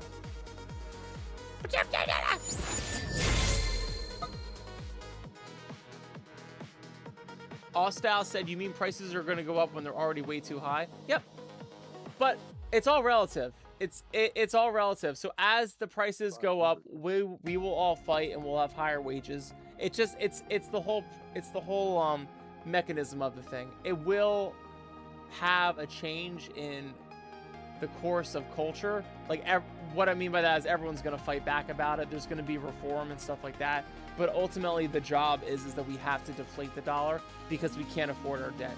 There's something we have called debt. If you ever hear about how they say America has a lot of debt. So the whole thing is that we have money that we made out of thin air. There's nothing that proves this money is real, except that we owe it back to someone. That we had no way to prove and convince to anyone in the world that this money is legit, that it actually has value, except that it's backed by, I call the flying spaghetti monster. It's just easier to call it that. It's called the Federal Reserve, but that's confusing because the Federal Reserve, it makes it sound like it's part of the United States. It's not. It's its own thing. It's the flying spaghetti monster. It's just easier. It was a whole way. So before this, this has to do with like right before the Great Depression. It was the 1920s. Very, very small story. A lot of big bankers, if you heard of like Vanderbilt and Carnegie, they were back then, like the Gilded Age, like the 1900s. Like, we got screwed a lot as a country. Everyone was basically, when you were over here in the United States, you had a really good opportunity to have a great life. It was all about, like, you come over here, it's the land of opportunity. But, like, a lot of people died. A lot of people got fucked up. There was no systems in place to save anyone, which is so funny compared to today. But, like, if you couldn't afford to eat, you fucking died. And it got so bad. For 1 and 2 people, it's fine. Some people, like, they just couldn't make it. They couldn't handle America. We just downplayed it because we sucked. We were assholes. But when it got to too many people, it was going to collapse the economy. And it's funny, the bankers, the bigwig people came in and had to save everyone. It's so funny. You had like Carnegie and Vanderbilt and everyone like coming like, oh fuck, the country's going bad, but we have all the money because we didn't figure out, like, you know, we had all these workers, we got all this money, so like we're just gonna have to like bring that money back in. They were tired of bailing out. Basically, big people, rich people were bailing out the government to keep it alive so that they could keep their money. It's crazy. When you're that rich, you have to fund the very institutions because without them, you don't keep making money. It gets really wild. It's not like it's this big floating thing in the sky. You're the floating thing in the sky. So they kept bailing out the government and they were very tired of that. So they finally did the Federal Reserve so that rich people would stop doing that kind of stuff. Now, I shouldn't have said rich people. I don't want anyone to ever think there's some polarization between rich people and poor people. They're gonna make you believe that. You have to focus on yourself and your life. The system itself makes some people better than other people. It doesn't mean that anyone's smarter. Just some people have figured out the game other than people. But when you start getting to rich and poor, you miss the whole point of the thing. This is why we've had wars in the past, because people just get so biased into different sides and they forget, like, oh, we're all being played like puppets. But eventually, in the 1920s, technically 1913, they built the flying spaghetti monster. And so now you have this fiat currency, they call it. Basically, the dollar is like this, oh, you can have this, it's basically monopoly money. And it's basically tied to the belief that we will never go under. We will never go broke. We will never capsize because we owe money to the flying spaghetti monster. That's basically it. That was a horrible rendition of it, but that's the easiest way to make it sense for people that haven't like read about this for a little bit. And it's hard to pay back the flying spaghetti monster. The whole system is designed for you always to owe more money than you make. Because have you ever gotten a loan from a bank? Have you ever gotten a loan from your parents? Be like, hey, like, okay, son, I'll give you an allowance of $60 that's actually given to you that you can have in April, but you can have it now. However, you have to pay me back $5 on top of that. That's called interest, right? So like, I don't know if your parents would ever do that, but like my parents would always be like super, like they try to get us in money and stuff like that.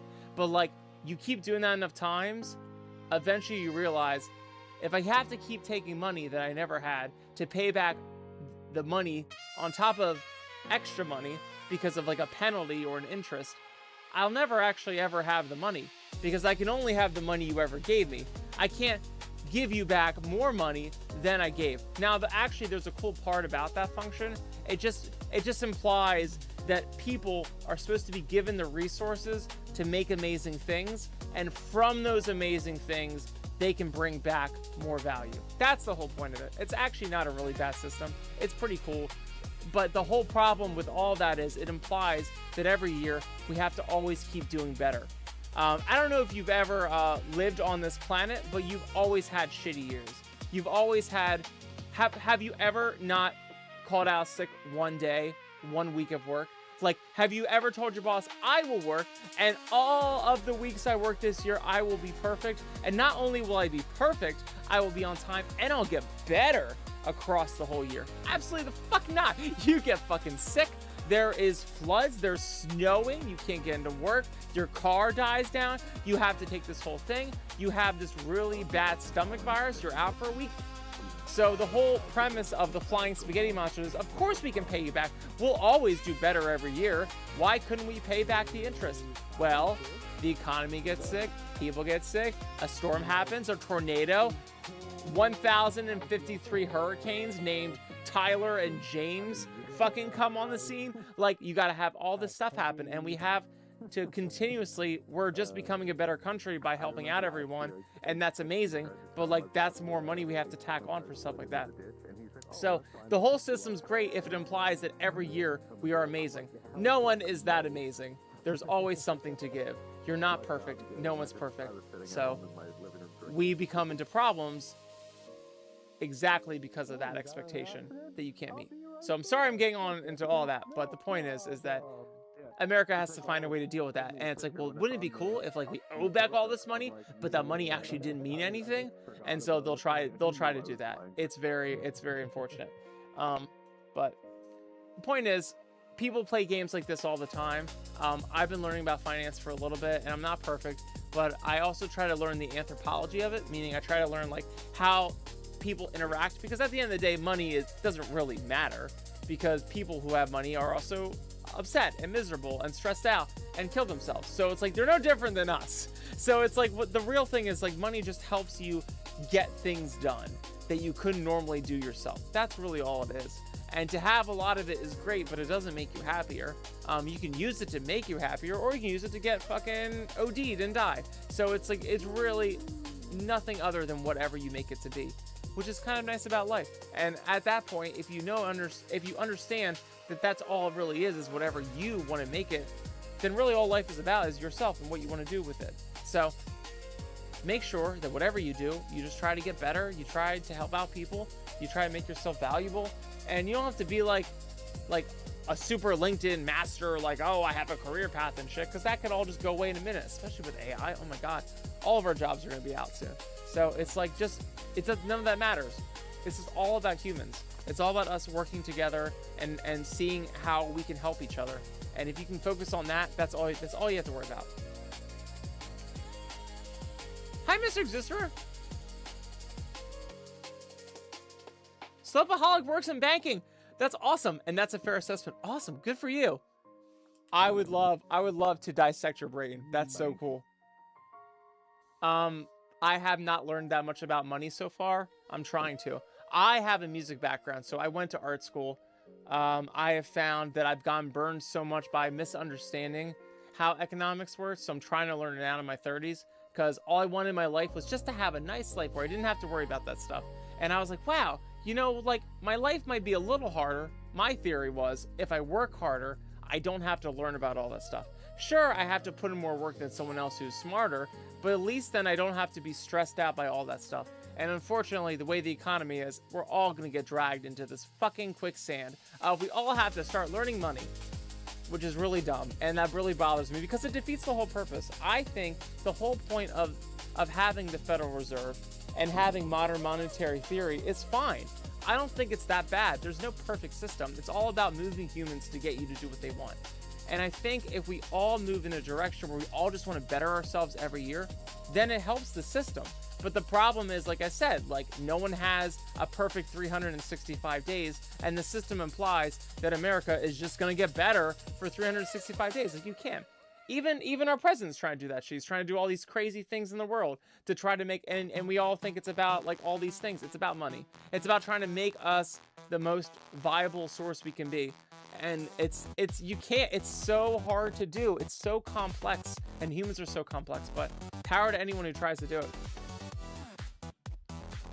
But yeah, if you want to be safe and secure, do banking. I just find that so fucking stressful. So I give you huge props. That's crazy. Slapaholic says, I'm not much on the investment side. I work as a money laundering investigator for... That's so awesome! You work as a money laundering investigator? That's so cool. That's gotta be so much fun. Your brain must hurt. That's so cool. That's like forensics.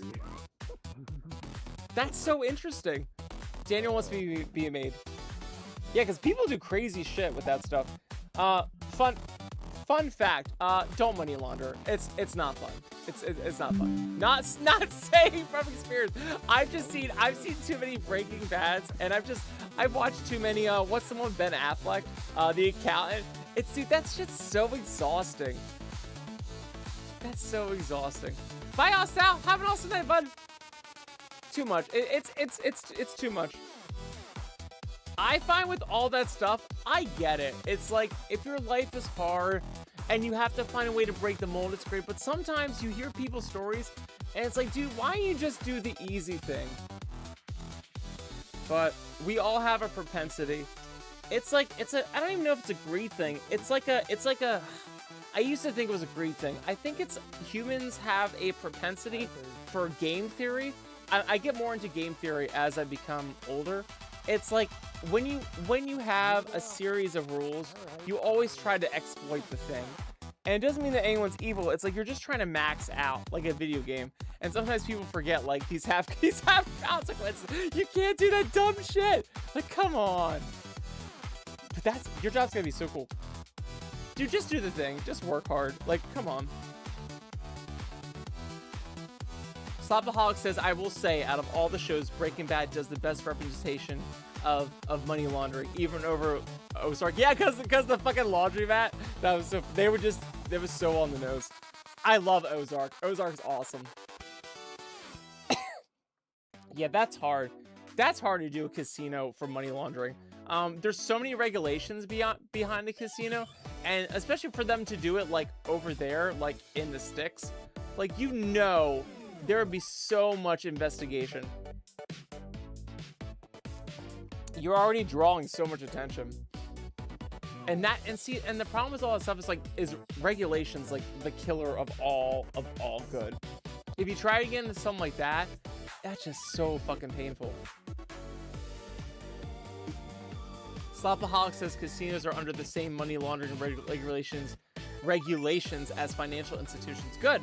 That's fucking great. Awesome. Because you know that's how people are going to do shit. Man, that's wild.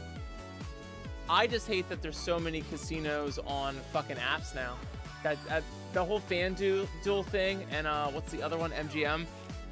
That bothers me so much with people. People gotta be careful about that shit. Gotta be careful. That's so cool. You're into that though. Am I still twerking? Oh, I am. I appreciate it, Daniel. Thank you. Yeah, sorry. I've been ranting so much. I appreciate it. Yeah, let's get the maid dress in full form. I'll wear it a little longer. God. No one said it because they were enjoying it. It's fine. That's so cool. That's gotta be such a fun job. Or maybe very annoying for all the paperwork. I feel like it's something you have to really be into, because that could really become very tedious and annoying for someone. Awesome, Sebastian. Let's go. Yeah, my whole thing is I'm trying to learn money because my whole life thing has been like, I want to get better at doing music, at interacting with people, at doing the things I love. And I feel like I've run into a rut the past 10 years of lack of financial education getting me in trouble, and paying more money out, having more problems, like the amount of overdraft fees I had, the amount of credit card problems I had, loans. I can't tell you how many times I've fucking what's the word, like I defaulted on one thing, but like, you know, I've had problems like that where like you had collections and shit like that, and it's like, and at one point I looked at myself, I was like am I really need to have like a financial problem like this, or do I just not want to put in the work into like being better, setting up systems? And sometimes it's like these things are too annoying for people, like, and the system knows it, and they want to get you on all that shit. So it's like either you set up things, or you take away the million credit cards, and you take away the temptation to get a loan and stuff like that. Like, so it's like, what do I need to do? Because at some point you're just like, I need to focus on what's important in life. I can't do everything. I can't be an amazing artist. I can't be an amazing musician. I can't be an amazing like financier. So I have to pick something. So it's like if I can understand finances to the point where like how can I be in this system without it consuming my life, and then so I can work on the music. That's what I'm trying to do right now. But it's been really cool. It's like I've been learning a lot of crazy shit about the creature of Jekyll Island and all that stuff, and it's we're getting somewhere.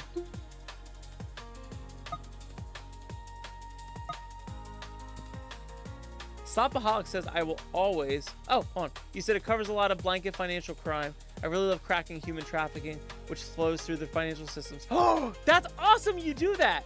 That's so fucking cool. Good. You're a fucking war hero. That's awesome. That shit has to fucking stop. I am so glad all that Epstein shit's being brought to light. People don't... It's not even that. Like, even before that, it was the Sound of Freedom was like a big thing too. Like people need to start waking up to that shit. It's this like really horrible thing that it's easier if everyone just doesn't think about, because it painfully reminds people, yeah, there's a lot of dark shit in the world. And when people have power, they'll do like the things that like you don't want to think about in the back of your mind. They'll just do them. Like you gotta be careful, people. But that's so cool that you're on the front lines of that shit. People don't understand. Okay, that's great when you have power and money and you can do whatever you want. And sure, you take it on other people. You impose it upon other people. You're powerful. Okay, whatever. This has happened throughout the course of human history. But people don't understand is like, okay, you got what you want and at someone else's expense. Now that person will go through life and they'll never have the shot they had because you fucked up their life. Because you had to get off. You had to have some satisfaction. Like people don't realize like there's like a chain effect to this shit. It's like, cool, that's great. You can have your little fantasy. Now that person could have been someone who could have saved the world, been a smart engineer, smart scientist, had a whole economic future, could have benefited other people, had their own company, done more for the planet, but instead you wrote them into your little scheme and now they feel afraid of even getting out of the orbit of that. Dumb. Dumb. Dumb. All because you wanted your little thing.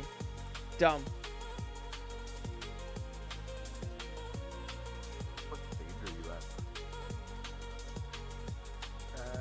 at? Slopaholic says, I work in a state where it's very prominent. It very much exists on a larger scale than people may believe, sadly. Yeah, we like to brush it under the rug. It's just, it's so hard and complex to manage that it's easier for normal plebs to not worry about it.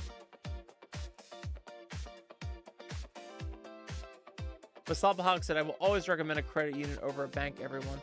Please do yourself a favor and save some money. Credit unions are nonprofit and typically have a lot less fees. Yes, and if you guys want suggestions for a high-yield savings account, please get a high-yield savings account. They are online. They are higher percentage rates because they do not have a brick-and-mortar store. Please get them. It's super easy. It takes nothing. I mean, obviously, you need to have money for it, but yeah. Honestly, you don't even need to do all the stock market stuff if you just save money. But eventually, there's a cap on that. The dollar will lose value, so you can't have all your money in savings. But I mean, by the time anyone gets to that point, we can cross that bridge at a different level. But still, the hardest thing I find for people is we just don't have enough money. We all live paycheck to paycheck. So that's the first problem you have to get out of. Then it's savings, and then if you have more money than just enough savings, which savings is what, 3 to 6 months of your income, of your bills met. So like if anything ever happened, you'd be fine. And then after that, the rest of your money would go into assets. We can talk about that later. But most importantly, people just need to save, and I feel like we have such a culture where we just want to spend money. I have friends that do something called doom spending, and it's hilariously terrifying, where it's like, it doesn't even matter. I'm not going to be able to get a house. I'm going to be having roommates the rest of my life. I might as well just like have fun and do things. And honestly, like there's nothing, it's not that there's nothing wrong with that. There's some level of like, that scares me. But you know, like at the end of the day, money is just, a method of energy. Like, so it's like if you're using it to travel the world and meet people, like it's not just like you're doom spending. Like that's an investment. Like you are enriching yourself. You're learning different cultures. You could meet someone over there that you could get another gig with soon. Like I have my lab job because I put all my money in on NIIC. And I went around, I performed everywhere. I've gone to cons, but I didn't just do cons. I also did like Philly. Like I performed in fursuit in Philly at all these places. I eventually ran into someone there who I ended up doing sound at their bar up at one of my old towns I used to live in outside of Philly. And I was their bartender. Then I was their sound engineer. So it's like I did all that through NIIC. And then from there, one of their relatives was working at a lab. So I went up working at the lab, and now I've worked at that lab today for 6 years. So it's like, that's all from just like putting in the money, putting in the investment and the time, meeting people. Like you never know where that shit ends up. So it's like for someone to say, oh, I'm doom spending, I'm gonna travel the world. I'm like, well, that's also an investment. Like you might not know like what that leads you to, who you meet, like how that runs your horizons. Like that's worth it. Like it's not all about saving money, but you also want to make sure that you really lock in and make sure that you're making your life meaningful. Like it's not just about like being like an asset to people, but like you being enriching your own life helps you be an asset to people and help people. I hope that makes sense.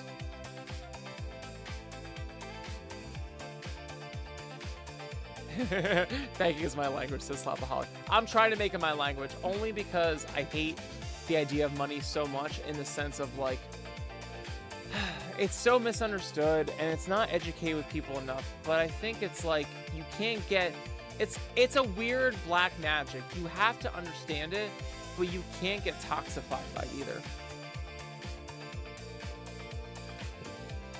Eventually you have to realize that it's just a mode of human interaction, and without it we would all be dead.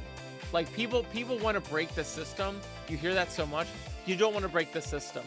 You don't want war. You don't want conflict. People don't realize like we've had it so good, especially in the West, for so long, and everyone's getting so mad about it. Like you really need to stop. Like you don't understand what happens when there's conflict. Like you have to look at other places in the world and see how much harder it is to have a good life, simply because you can't be convinced that no one's gonna attack each other. Like that's a huge thing. Like you need roads, you need commerce. Sure, we need to change things about the system, of course, but like some people just want to tear it to the ground, and I get the feeling. It's so irresistible, but you got to be careful. Like a lot of the stuff that you will take for granted is because you are under the assumption that everything's okay. I remember how many times I've driven in my car just thinking like, oh, like I have no issue believing I'm gonna get to my destination. There's some people that like could be in another country driving a car, and like they might get stopped by someone. They might get stopped by like a sketchy cop. I know people feel that way in this country, but like there are real sketchy patrols in other places that will actually stop you.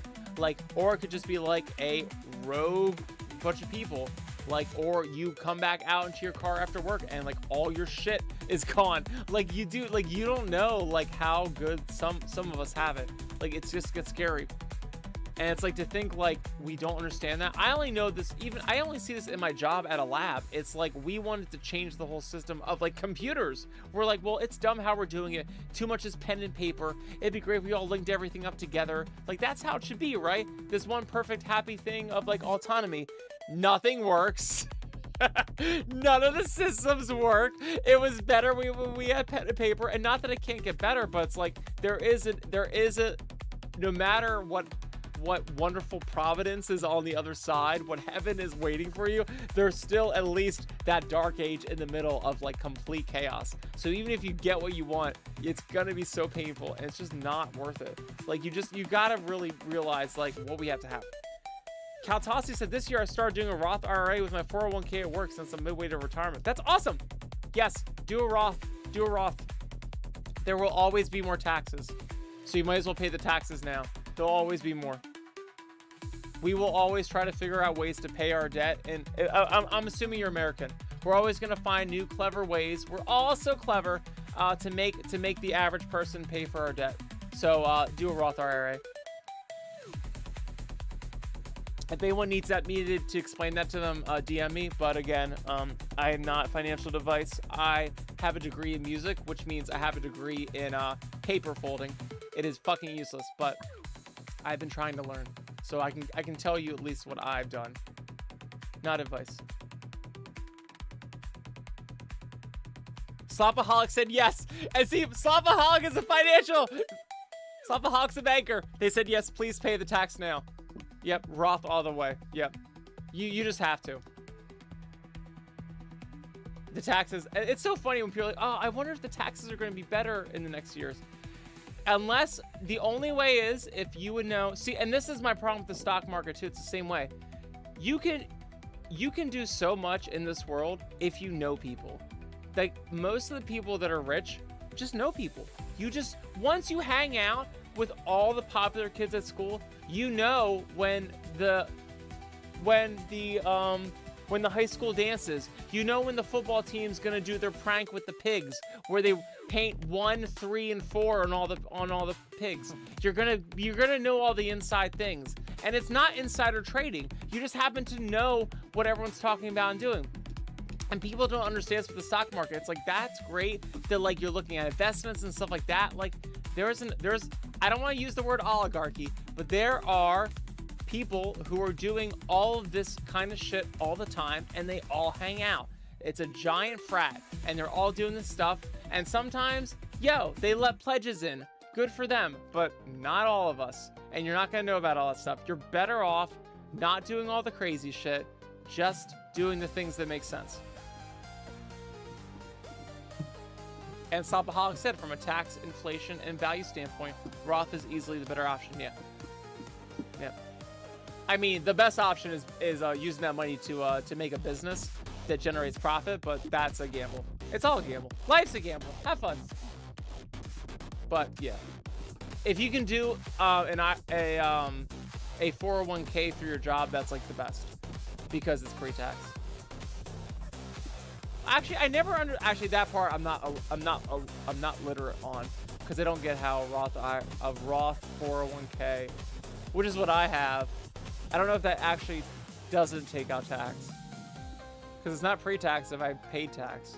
Yeah, that part I don't know. Sorry, I'm dumber than I'm trying to make myself big, but I'm learning.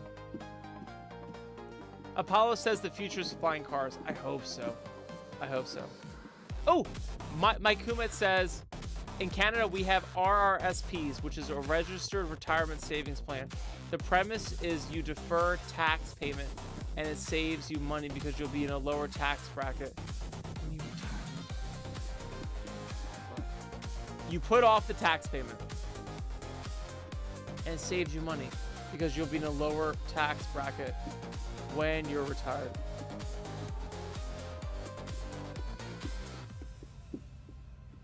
Okay. Yeah. It might depend on your country too. I don't know. I have learned not to trust government. I feel like my government will do anything that works to keep us going. And we're going to sacrifice the chips that we have to. So I love that. I think that's a great idea. So you guys want to put off the tax payment, and it saves you money because you'll be in a lower tax bracket when you're retired. Oh, so maybe by the time you cash out your retirement, you'll state what your income is. Oh, I get it. Because, okay, so normally, so I feel like it's my understanding, which is very limited, that in America, if I were just to take out that money, they wouldn't care about my situation. They would see the money, and I would have to pay a tax on the money that I take out. So, okay, but for you guys, it sounds like they will assess your current situation. Okay, that's cool. And I don't fully understand our system either. Slopaholic says, well, put it like this. If I tax you 10% on $100 now and you vest it and you invest 90, exactly. You take, I agree with that, Slop. You take the hit now so that you can keep all that money, so that the rest of the money you can build farther. Yeah. Exactly, because it's like it's basically you're taking a capital gains tax if you do it later. Sorry, this is nerdy terminology, but that's basically what it is. Yeah, take all my money now while it's nice and tiny, and then it blows up. Absolutely.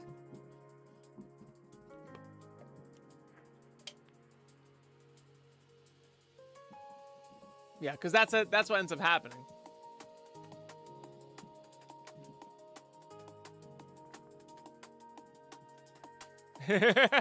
Some Hawks like, I'm sorry, invest smart. Yeah. I love it.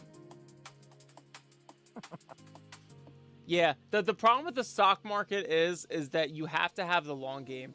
And a lot of people don't understand the long game. A lot of us have a lot of hardships right now where we can't see past a year.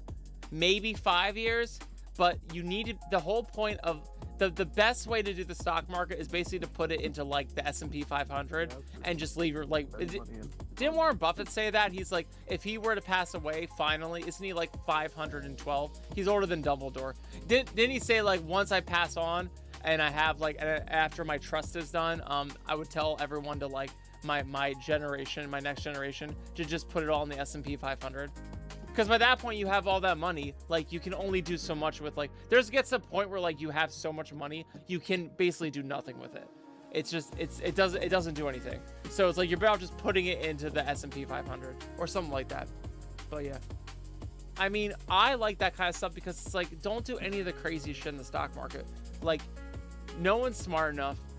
They all do stuff with their friends behind the scenes. It's just like, it's a giant, it's a giant frat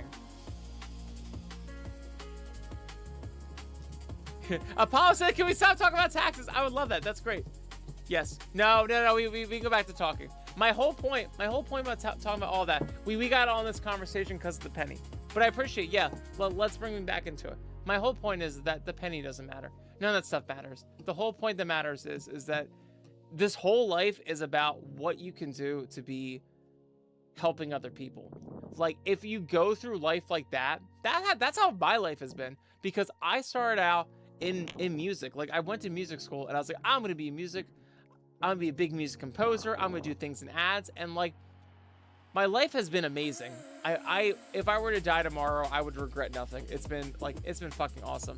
But at the same time, I had this really weird path of like craziness. Like, I know a lot of stuff that people like I work with don't know. Like, I know a lot about like spreadsheets and money, and I also know about like business and management. And like, I've even had my dad who like, my dad's come to me for like to help him build his LLC and do like legal stuff and stuff like that. Like, that's crazy. Like, and I'm like the musician kid. Like, all my siblings are super smart, they do engineering, but like, I'm like the kid that went to art school. But like, I've only learned the stuff I did because like, I got out of school and I had a fuck ton of debt and I had nothing to show for it. And I was fucked. I was eternally fucked. And I went up to New York City, which was like a gamble because like New York City is like expensive as shit. But like, you might be able to get a job there.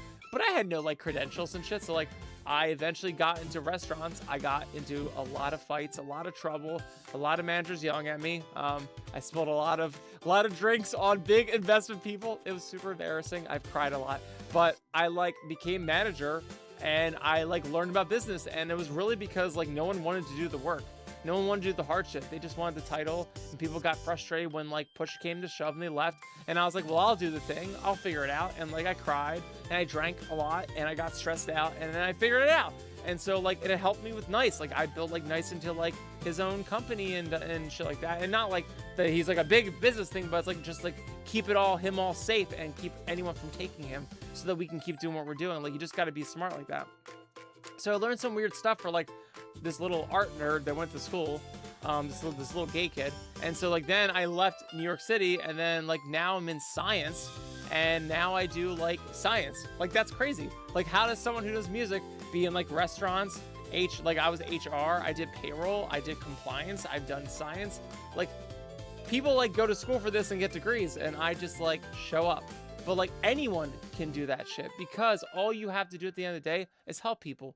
Like, it's so easy to be like, yes, you need all these things. Like, you'll go on LinkedIn and be like, yes, you need all these things. Everyone tries to have these doors, but none of it's fucking real. It all is there is to protect themselves from any sort of problems, liability, drama. And that's fair. That's fine. You'll do the same thing when you want your own house. You'll put up fences. But like, at the end of the day, like, you can go anywhere just by being someone who's kind-hearted and just wants to help and wants a little something in return, like having food on the table. And dude, it all works out that way. But money is this weird thing where it's like, it's cool to know, like knowing it's I like to think of money like Final Fantasy. Final Fantasy is a fun game, but unfortunately, if you don't understand the game, it becomes really hard real fucking fast. Final Fantasy VIII is a great example. I fucking tried to grind through Final Fantasy VIII thinking like, oh, I can just level up and be awesome. And it's not about that. They don't even care. It's a whole different system in Final Fantasy VIII where it's like, it's based on how far you go. Like, it's almost about like, you're supposed to experience the game, not stress about grinding so many level points. So like, I was doing all that, and by the time I got to a certain point, I couldn't even fight. Because I was just like, I tried to OP in the wrong way. And I feel like that's what money is in America. It's like, you have to like understand the game just enough so you can have fun and do what you want to do. But at the end of the day, you don't even need to know all of that. Just help people. Just go to where people need help and do the thing. You'll be great. Thank you, Train Lover. Train Lover just did a freaking super chat. That's awesome. Weekend achieved. Tell me your wisdom, Music Pepper. I'm sorry. I'm sorry if I'm going off. I'm trying to get back into the furry stuffs. But hi, Stream Melgoff. Apollo wasn't happy. That's fine. It'll be fine. But the point is about all this stuff is like, go through life, do what you gotta do. It's fine. It'll all work out. Just don't give up. I think that's like the big thing. I was saying earlier, don't give up.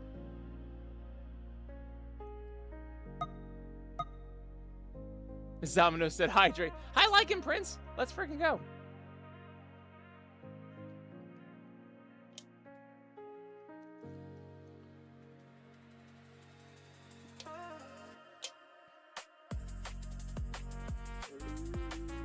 Hi, Jeff Voltar. Yeah, thanks, Sebastian. Thanks for hanging. Yeah, Triple Wave is about the penny. Yeah. Yeah. Keep your pennies, though. I was going to say, after all that stuff, just keep the penny, because that's going to be worth so much money. People are going to collect that stuff. So, hold on to that stuff. Also, didn't we have a penny shortage during COVID? I'm pretty sure, like, wasn't COVID? It was like, oh, there's like a coin shortage.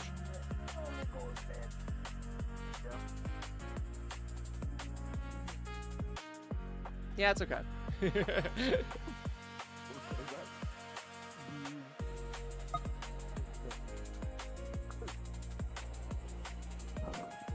love the good backtrack.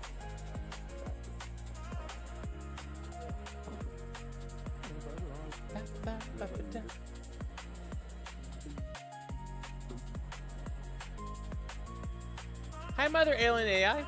I hope you're not a bot. Hi, Delensky. Hey, Inosuke. Yo, what's up? Yes. What the dogs doing in the back? They're just hanging. Shriftwave, when you're done your winter paw, you need to get in here. That'd be great. Also, I'm so glad you're doing a winter paw. That's awesome. I feel like winter paws are going out of style, but I'm glad you're bringing it back. I'm like the only furry that hasn't done nice in like 50 different avatars. Like concepts, Skippy dog bathing. I'm not Skiggy. I'm not Skiggy. I'm perfect. Perfect. I'll show you. I show you. I show you right here. Pacha. Okay, he's here. Let's fucking go. Sorry, I was nerding out. We're good now. Do I not have? Fuck, I don't have feet. Caddy knows what room I'm in doing this stream in. Caddy has been in the room that I'm in. The room where it happened. Birds! So, Caddy, I have to hear. Yes. Caddy is from Canada. You're not from Toronto. Are you outside Toronto? You're in Ontario though, right? I'm like 3.5 hours from Toronto. Oh, cool, awesome. My sister lived there. She said that's her favorite fucking city. She loved it there. It's big. Just traffic sucks and. Traffic sucks. Yeah. Yeah. What were your thoughts on America? You've been in America before, but like, what were your thoughts on like the East Coast? So, I mean, like heading up there, I thought it was different compared to like Canada and stuff. Like everybody I talked to seemed at least half decently nice, like except for one girl at a gas station, but he was kind of mean to me. I feel like we're nasty up here, but that's good. That's good to know. Yeah. I went into the gas station and I asked them, "Oh, do you guys have this?" And they're like, "It's right there." And I'm like, "Okay, like, sorry, sorry for existing." I'm So, sorry. yeah, no, but other than that, Yeah. sorry for existing. Yeah, but no, I mean it was nice. It was fun. It was definitely different. I'm gonna definitely do it again. But Awesome. yeah. I had fun. I had fun. Definitely, just every little thing is different. I found from roads to like houses. Even I found to be just different. I love that shit. Or like landscape. Yeah. That stuff's my favorite. I always love seeing like little nuances and things. It's weird how we all just like get used to our own stuff and then we're like go somewhere else. I just need to go. I need to go to more places. Get your passport. Exactly. Exactly. I must. Yeah. Yes, Sebastian. This is Caddy. If you guys are not familiar with the Fangsters, you need to join us because Caddy is part of the staff and they are awesome and amazing. And Caddy actually visited me and Nebulous back a month ago. Was that a month ago? 2 months ago? January. Holy shit! It was It's 2 months ago. That's crazy. Dude, this shit it goes by literally so feels fast. like a friggin' 2 weeks ago. It literally feels like 2 weeks ago. That's Yeah. awesome. Yeah, Caddy is wonderful. Hangs out with everyone on the karaoke nights. So if you're around on Tuesday nights, hang out with us. It's always fun. Definitely. Hi. Come say hi. Yes. Speaking of Nebulous, he got tired and went. Oh yeah, no worries. Yeah, yeah. he's up early, so that's Yeah. all good. He has like a real Very job where he yawning doesn't and just whatnot, sit in yeah. a chair. He like has to lift things and do shit. Like Yeah.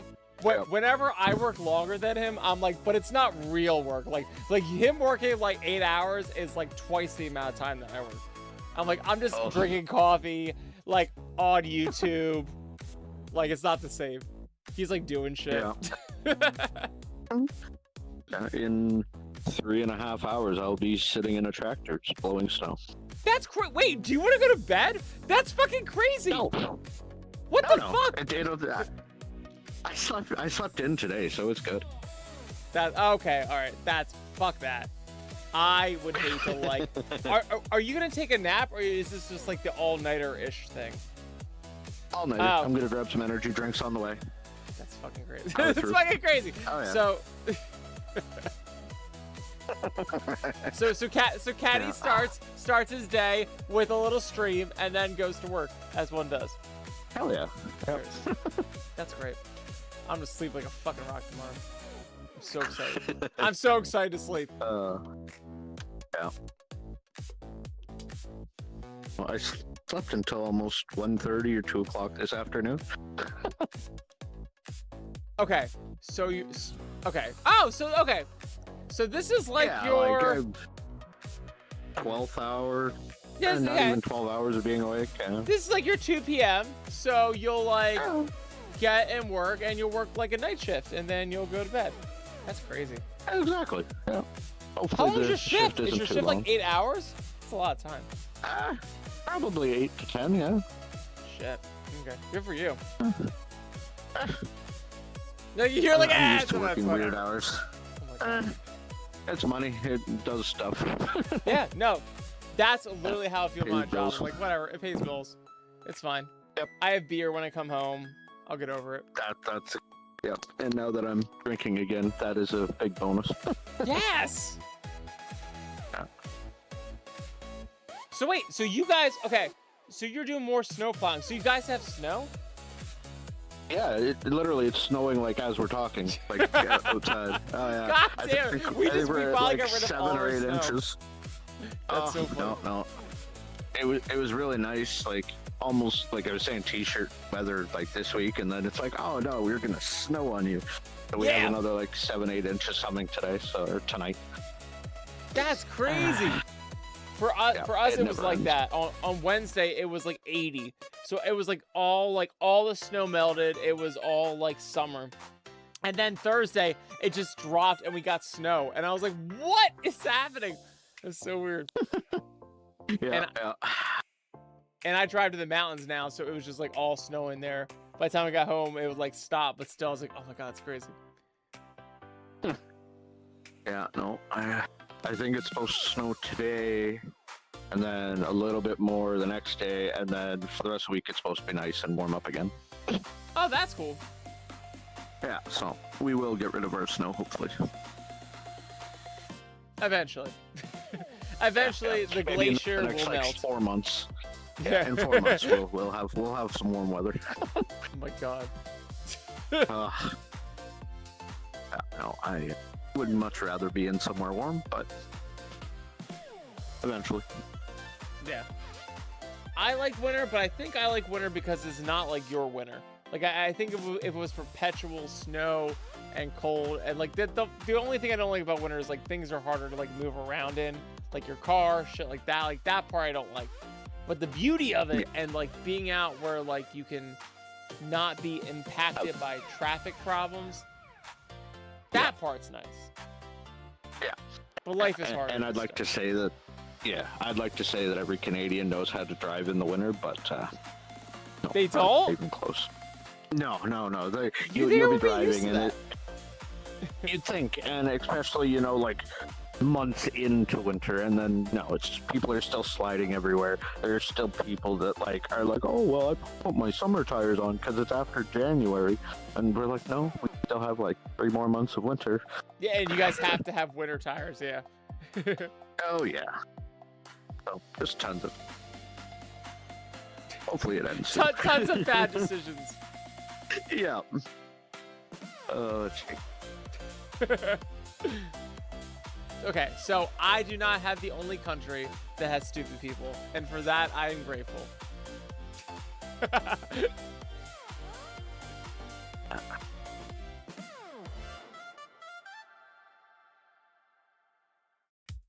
Tripwave said, wait, you don't want negative 40 degrees nice? No, I don't. I don't want it in Fahrenheit. I don't want it in Celsius. I don't want it in Kelvin. I don't want none of that. I want none I of don't that. want it to where my eyes hurt.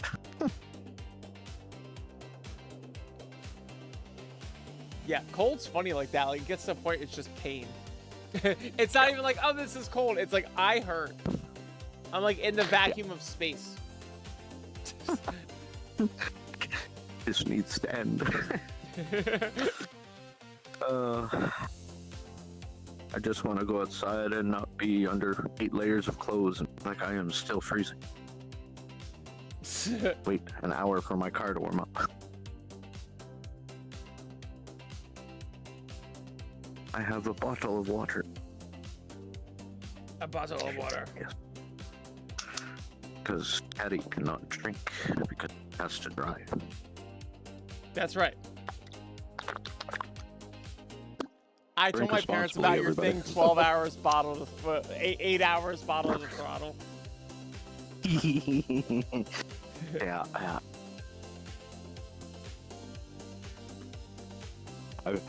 I have a couple cop friends that I told one that, and he just looked at me. He's like, no. That's not true. I'm like, well, it sounds good anyway.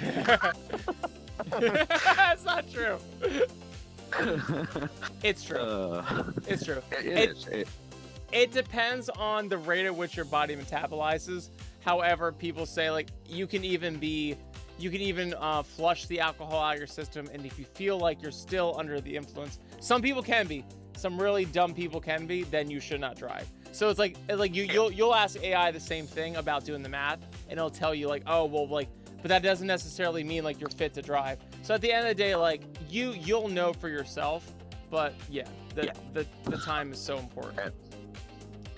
And don't have drunk courage where you're like, I feel like I'm good, even though. Yeah, like, you're I walking feel in like here. I can do it. Yeah. That ends in sadness. Always ends in sadness. I'm like in the chat. There we go. Perfect. What we need you in. There we go. Oh, excellent. All right. Yes. Perfect.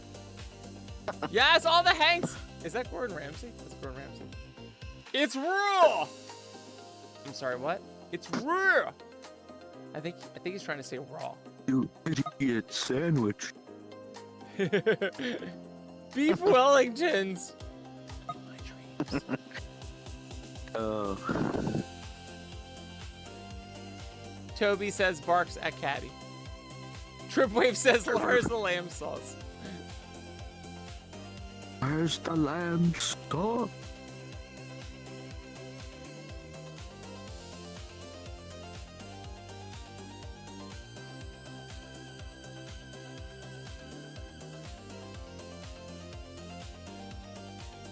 Silver Mooney said people in California really don't know what real cold is. Are you sure though? Because like there's parts of like the whole allure of California is that it has all the seasons. It has mountains and stuff. Doesn't that have mountains? California's got everything. That's the whole fun of California. That's why it's so expensive. And because they built a high-speed train system that doesn't exist. That too. Worst Kickstarter fund me ever.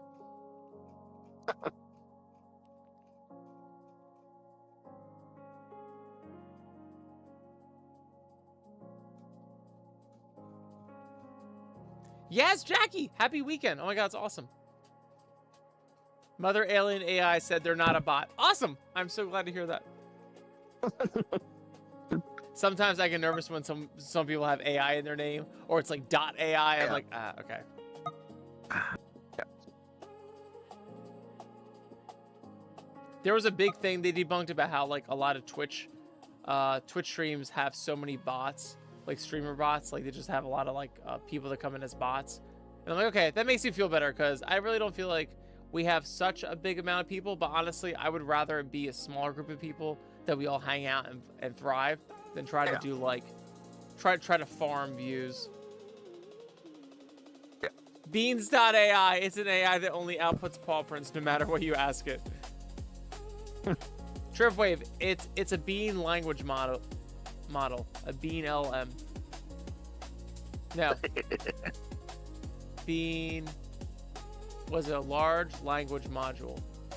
LBLM, large bean language module. It's too late for me. Bean LLM, thank you. That's even better. I like that. It's a bean LLM. I love how Tripwave's flying between Zayu and Tripwave just to keep the streamer streams. Gotta keep those stream streaks up. Oh yeah. I love it. Yep. Train Lover says, nice. Give us the top bean headlines this evening. Top bean headline number 1, it's the weekend. Top bean headline number 2, Caddy has full body tracking and it's been doing excellent for 2 months. Yep, the beans! You got the beans! The beans! Oh, I can't show my feet. My feet are broken. That one. There we go. Yes. I'm like in a corner of the room now where like the trackers don't look, so my one foot always falls asleep. But that worked. But yes, not about me. Caddy has bean tracking. This is excellent. And nothing to report. Nothing to report besides that. And oh no, there is Caddy streaming now as well. Yep. That's great. Did you want to do a collaboration on here? Or we can do that next time when Fox Next comes. time. Yeah. We do next. It's actually super easy. If I set up the stream or you do, because I did with Dubbins one time, it's like a click thing you do. I can do it for you, where like I hit you up and I do a collab, and then you just like say yes, I accept, and then it's just like that. It's not like a big thing. No, I was like, yeah, it's a lot. And when Fox got frustrated, like that happens to me a lot, where I'm just like, fuck this, and I go to bed. Like sometimes it's just like it's a lot. Yeah. For me, it's hard because like I'll get home from like a 12-hour shift and then a drive, and then I just don't want any resistance. So if I ever come up and it's like, oh well, that thing doesn't work, you have to restart the computer, like, and I always have to set up all my like my chat screens, the Streamlabs, like get the thumbnail, and then when I try to load it, it's like, we are not gonna load. I'm like, you have to start your computer over again. I'm like, well, I just did all this fucking work. Like, I don't want to do this all over again. I just give up. Yeah. It's painful. And you don't want to like go onto a stream pissed off. That's the problem too. Like, No, they because tell you that it's like obviously it's you wanna really be in not good worth mood. it to like be like I'm gonna push through it and do it. Like no one's gonna have fun. No, So it sucks. you But can only fake it so much. But exactly, you can only take so much, and you want to be there for everyone, and it's hard if you already like are past your limit. You got like what 2-3 more hours of being pissed off. That works out. That works out well. being pissed off while trying to be there for everybody just does not work. Yeah. I'm so surprised with these polls that everyone uses cash. That's good to know. I need to change my thinking. I thought people younger than me would not even know what cash was. That's so I love interesting. using cash. Like do you use cash or do you use card? Or it depends on the thing. A cash. lot of people use cash. Oh, yeah, more if I can. I'd rather cash. Just, I'm one of those people. But yeah, You don't stress out. Like, what if you? My thing is like, what if I don't have enough money for something? My whole thing is like, I can always replenish the money later. I don't want to be stuck. Maybe it's my frame of reference that's wrong. In my head, I'm afraid I'm not gonna have enough for something, and I just want the thing to be taken care of, and I'll deal with it later. But maybe some people just don't want to. like I have cash, and then I'll have credit cards on me just in case. But Just in case. I prefer to use cash. Yeah, because like for me, anyways, I find it harder for me to spend cash, so I'll be less tempted to buy certain things. Okay, got you. Yeah, and right, I think my it's way like is a not good for physical that. thing My for me. way is like I want the thing no matter what, which causes problems and has caused problems. So you avoid that by being like, I can only spend what I have. Okay, and I think that's what a lot of people do. Because it's not like with a card where it's just tap or whatever. With like cash, you're like seeing it go away and then having less of it come back. You're Exactly. Like, ugh. You can't put in more. You can't take more things when you only have so much. Yeah. I love it. Okay, so, and I think that's what a lot of people do too, which is awesome. That's how it should fucking be. For me, I don't live that way, and that's got me into problems. But I'm always like from the life of like I just need the thing and I'll figure it out later. But that's dangerous because then there might not ever be a later. Yeah. The only crappy thing is when you leave money in your pockets and then you do like laundry, and then That's the best. with our money. Have 'cause you it's- ever had the it's dryer? plastic. It's plastic. It Oh! melts. Oh wait, so you can't do that for your money. It melts. And, Holy like, shit! It's not good.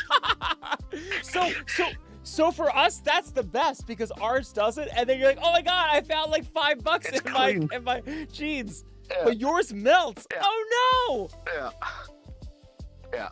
It melts, and just like I've had them like literally just disintegrate almost. It sucks. I'm like, Can yeah, you- I'm sure you can I think you can bring it to Okay. the bank or whatever and get more, but like I've had it where like it was unrecognizable, and I'm like, oh well, this is nice. Yeah, like you can't even see like a serial. Like I'm sure there's a serial Yeah. number. Oh my god, Yeah. that's crazy. I have to look at the bills you gave me and see. That's funny. Yeah, I was gonna say like, yeah, if you look at the bills, like they're literally plastic. Let's see. I hate it. I really appreciate you giving me that shit because I am so obsessed with stuff like that. Let me see. They're right here. I'm never gonna use them. I just think it's so fucking cool. Let me see. That shit's so cool. I honestly wish our money was like this, but then again, I can't put this in a dryer. Do you have like serial numbers? Oh yeah, you got serial numbers. Yeah. FSD. Yeah. You got serial numbers. It's all nicely colored for like Monopoly. Yeah, You know? your bills are way cooler than ours. Yeah, you have serial numbers on. But yeah, you're right. Oh yeah, I guess I'll just melt. That's so funny. Yeah. That's great. Cause that's the whole American thing is like, oh, like I got my jeans on and oh, I found like a $10 bill. Let's fucking go. Like it's always like that. It's like the unofficial savings account. Just leave shit in your pants. Then we have all our change, so while our dryer's going in here, clink, clink, clink, clink, clink, it's all great. I'm horrible for that. Yeah, I haven't had cash since like I want to say 2016. I've just been all plastic. Tripwave said our money smells like maple syrup. Compared to Canadian money, American currency always looks fake to me. We started doing like the colors on the 100 bill. Like now the $100 bill is like blue with like the Canadian like plastic part. And like I remember when they came out, I was like, this shit's so fake. Like, why is this so colorful and like Monopoly money? But then you have yours, and yours looks so cool. It's like it's funny. Legitimately. Yeah. Gee. Yeah. No. Like whenever I went to the U.S., like every time I go and I have the U.S. money, I'm like, I have to look specifically at the number instead of just the color. Oh Because, yeah, like, with because Canadian, I just look at the exactly. color, it's You're just like, well, quick, right? yellow is this. Yeah, that's true. Yeah. So, like anywhere You I gotta be go, I'm like, careful. is this $1 or is it 100 or is it a? That's true. It's like we just see it like the number. Yeah. Yeah. Well, yeah. If you're not used to it, you have to like search for it. That's annoying. Yeah. Yeah. Because me, like, I don't even look at the number. I just look for the color. That's funny. Honestly, I think when I look at bills, I think I look at the president on there, and I just know that the president, like George Washington's 1, Jefferson's 10, Benny's are hundreds. So, but yeah, you're still looking at a part of it. You're not gonna fucking know any of that Yeah. shit. Like you're just like Oh, no, screwed. You're no. like, I hope I do the right one. Yeah. Yeah. Yes, hi Knight. Thanks for hanging with us. I love that American currency looks fake. That's great. Well, it all is fake. Figment of your imagination. Just gets us to do things. And that's okay. Money doesn't make you happy. What you get with said money that happy. Money makes you do things and get things that make you happy. It is a means to the happy. And when people get stuck in on the money part, that's where the problem becomes. Hi, buddy. There's a doggy. That's the problem, though. But you also can't just like treat it like reckless abandon either. Because I have friends, like I was saying, like I have friends that like just doom spend right now because like America's so hard for some people. It's just like, oh well, like fuck this, like I'm just gonna like doom spend, and I'm like, I get the feeling. And I've done it, but eventually you're gonna have to change. You're gonna have to find a way. But like you can't be like your grandma that like saved all her money under a mattress, and like then when she was retired, then you can't do that shit. But it doesn't mean that like it's impossible. Our system in our country is designed just to like for you to get better. Like as long as you work harder and get better, it'll happen. But it's not going to be like your grandparents. It's not going to be like post World War II shit. I just save, and like they made so much money back then. But nah, we messed up our country, so it's not like that. We'll get there. We'll figure it out. You know, your parents are like, "Oh, I paid $30,000 for my house, and now Yep. that's like a down payment for houses." Yeah, it's not. It's yeah. In America, you can't buy a house. It's crazy. Same here. And I think that's the same around a lot of parts of the world. Like that will change. That'll have some kind of change happening. But honestly, at this point, I can't even think about that. I just need to like just focus on like what can I do to make mine, everyone's life better. Like if I think about things I can't control, that just doesn't help. It's only gonna upset you. Yeah, it's only gonna upset you, and you just take it out on people. It doesn't help. There's always some way. I'm trying to see life as a video game, and that's been helping out a lot. Like there's always some way to do the thing. You just gotta be comfortable with change. That's like the hardest part. If you think like you can go through life with one job, just like, oh well, everything's gonna be the way my parents did it and the way their parents did it. It's like I get the romanticness of this. Oh yeah, let's fucking go. We got Rory. Yes. Yeah, Nice. that'd be great. Yeah, no, I've had lots of jobs. I've been fired. I've been tons of fun. Yeah. Like my first job was McDonald's. I got fired from there just Yes! 16 years old. Oh my god. Yep. Yeah. No, they didn't like my attitude. Well, yeah, because it's McDonald's. McDonald's wants you to be like cookie cutter. So McDonald's. So I worked that's at it. McDonald's when I was like 29, And they were like, we want you to stay and be a manager. I was like, dude, this is like a morning job. I'm a bartender at night. Like, I just need extra money. I just need to know that I have rent money taken care of. But like, I was so like into like all the because I was a manager before. And they're like, oh, like, we want you to do all this stuff. It's like, dude, like, I don't want to be a fucking manager for McDonald's. I just want like to make the money, help customers. Like, kids don't want to talk to customers. They just want to like smoke their vape and like flip some burgers and go the fuck home and play Fortnite. Like, I'll do all the other stuff, but I'm not gonna be a fucking manager. I just want to pay my rent. and then I just left after a month. I was like, nah, it's fine. I got something else. It was cool. I didn't. Yeah, for me, I did night shifts during the weekend while I was in high school. And so like Friday night, Saturday night, Sunday night, I would do night shifts, and then all week I'd be at school. Oh, that's cool. Yeah, no. Yeah, I didn't like it towards the end. I'm like, you know, I could have the choice of working or hanging out with friends. Well, exactly. You're when you're 16, 17, what do you think you want to do? Yeah. And, yeah.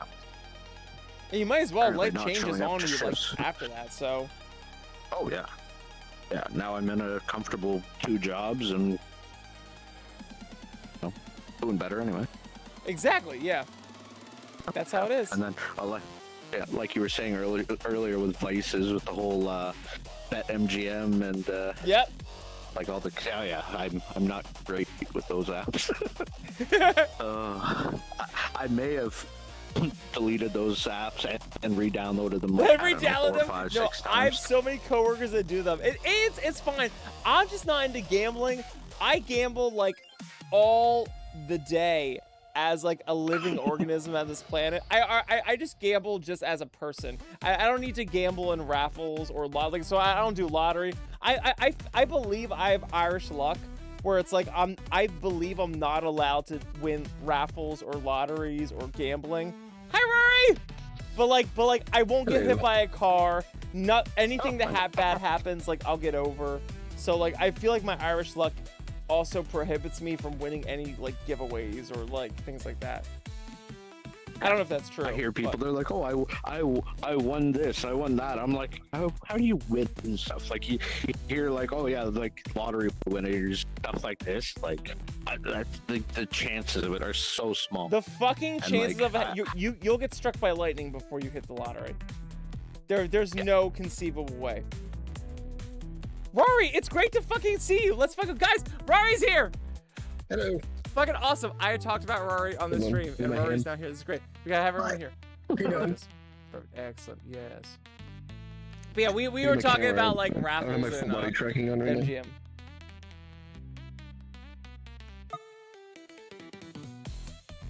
now. MGM, the video company? Yeah, Or well the they have the casino in Vegas? raffle. What's it called? Casino. Bet Casino MGM. app. Yeah. Let's do that. I've spent so much silly money in that. I have a lot of coworkers that do it.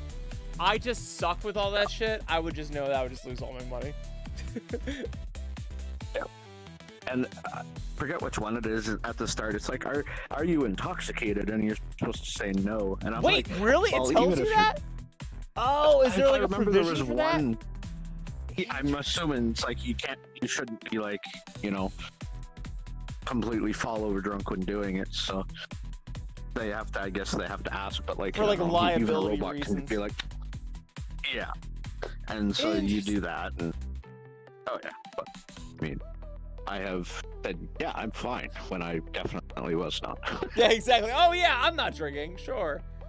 Yeah, no. I need a beer. Sorry guys, I'm gonna grab a beer. Pardon me. Here's my door. Oh, there we go. Yeah, I don't have fun with that stuff. They look kind of cool. Come on. God damn it. I The got to games are stand up. fun. Like There we go. Excellent. games are fun, but you know, costly. I hear some people make some good money on there. I'm just like, the chances of me making good money on there is like 0. I'm just Yeah, not I gonna fixed lose this it. problem. What I did is I went and bought some Japanese slot machines. Because you can find them used in my area for like well, I get them because people think they're broken. Because when they pay out, they basically like error state, and if you don't know how to reset them, then people think they're broken. So you can get them for shit. like $30. Oh, that's cool. So Like, you it just just buy doesn't them when you work, know and how I'm to like, fix them. well, what's funny is I've actually told a couple of people because I'm like, I feel bad just like taking this from you when I know it's not like damage, and I'm like, Yeah. all you need to do is reset it. I can teach you how to do it if you want to keep it. And they're like, nah, I don't even They use don't the be thing. I just want it bothered out of with here. it. I'm like, all right, man. They're like, man. it's just gonna But- happen again. I don't want to be bothered. Yeah. But yeah, so I've got a couple of like Japanese slot machines in my house. So if I ever get the itch to go gambling, I just play those and then realize I lost all the coins, and I'm like, yeah, see, that could have been your money. Yeah. Yeah. If I ever need a gambling rem- simulator, I have it right in my basement. Yeah, I remember it got bad there to the point where I was going to the casino. This was before all the apps and stuff. It was like 3-ish times a week going to the casino with like $200-300 a time. Oh shit! Oh yeah. Needless to say, I did not win a lot. It was more the let's go and spend money because I had nothing better to do. Oh my god. And oh man, the things I could have done if I had like not done that. It is a fun thing for was people fun. though, Like, like buy more plushies. buy more plushies. Yeah, that's the answer. Always buy more plushies. Word of the day. I have like an infinite plushie glitch right now, so I ordered. You know what Tales of Zale is? It's a No, web man. short. Anyway, they did a plushie for one of the characters, and I ordered it, and they just keep sending me one like every couple of months, and I think that they think they didn't send it, but they keep sending them. So I have like 3 brand new Zale plushies just in a box Wait, somewhere. what? And I'm like, A they're gonna Rory? come back eventually. That's awesome. No, of Zale from the character. Oh, From this, I get it. Webtoon thing. That's so funny. Yeah, they just keep sending me. Oh, I wish I had custom Rory plushies. One day. Well, when I'm one rich. day, one day. Because the problem is like I could like make my own plushie, but like it's my shirt pattern, like my hearts and paws, like that defines me, and like without that, I'm just a dog. I just look like every other dog. I don't have any. I'm not cool like most of the floofs where it's like they have all these crazy defining like features. I'm just dog, and my shirt is what defines me. But the my shirt is the glasses. best part. That's the thing. Yeah. We gotta do it. I wonder how hard that is to make on a plushie. A shirt wouldn't be super difficult. The problem is finding an actual pattern. You would have to either have it custom made, which I've talked to a couple of people on Etsy because I actually want to do like IRL shirts that I can like wear. Yeah, yeah. And they'll do like custom dye sub prints where I'll give them like the pattern, the repeatable pattern in like Photoshop, and then they'll dye sub that onto fabric, and then I can just cut it and sew it into t-shirts. So That's it's cool. on my to-do list. It's on my to-do list. I guess that's how you have to do it. Oh yeah. And then I just gotta find somebody that can do like custom glass creation because I need to do my glasses IRL. But I don't need like prescription lenses. I just need like glasses. Yeah, exactly. Well, that's even easier. You don't need prescriptions. Like that should make it easier. Yeah, it should be. I just need to find somebody that can like custom like shape like the frames and then Yeah, you shape know the frame. go That's through cool. and like whatever they would do for the glass. I don't know if they'd use like a fake plastic or if they'd use glass, but something. On my to-do list one day. One day. I wish you could just like 3D print that shit. I wish that was possible. Technically, I can. But what's the material? I just Like, don't it's not know. strong. I don't know. Well, you can print 3D. Like I can do like custom. I can do like carbon fiber prints on my 3D printer. Oh, can you really? wow. That's awesome. Yeah. Oh shit. I mean, it's still a plastic substrate. It just has like elements of carbon fiber like mixed into the plastic, so it's Gotcha. allegedly stronger. Okay. And I mean, I don't intend to abuse my glasses, so in theory, they should be fine. Throw them around. I'm not that one food critic guy where he's like, guys, I found it. He takes a bite of a sandwich, like throws his glasses across the thing. Use it as a projectile, just throws it at people. Yeah.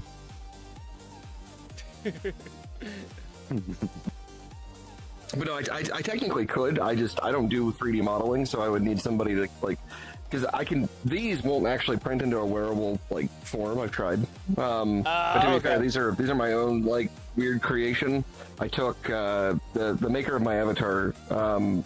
She has like glasses you can buy, and I took 2 of her different glasses. She has like heart glasses, and I took the heart and like shrunk it down and like stuck it up here as like my little pop heads. And then I took the actual. She has like circular frames, like Harry Potter frames. Yeah. And I took those and basically just went with the bottom of it to make like a pop head. And I was like, there we go. Pause. That's funny. But they won't actually print into a usable like item. I've tried. It doesn't end well. It doesn't end well.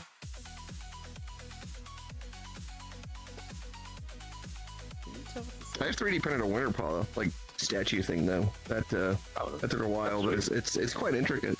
So wow, I'm never not amazed at how minute the details can be. Because I don't use like a small nozzle. I just use like the standard like 0.04, and you can go down to like a 0.02, so it prints even like finer details. But even with the 0.04, like my little claws on like my paws and whatnot, like they showed up. Like there's little tiny claws. And I'm just like, wow. And then I printed like awesome. I needed like a tool to test like the thread pitch on like screws and stuff, so I could be like, oh, I gotta go buy a bolt or something, and I need to know what kind I need. So I printed a thing for that, and I'm thinking, oh, there's no way this like metal bolt's gonna thread into this plastic easily, right? It's just gonna be a mess. No, it went in like butter. I was just like, wow, I'm so amazed.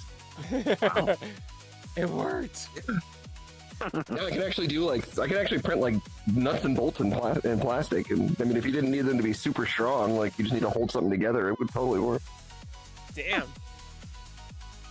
I want to get into 3D printing. I think that'd be so awesome. But it sounds like it has limitations too.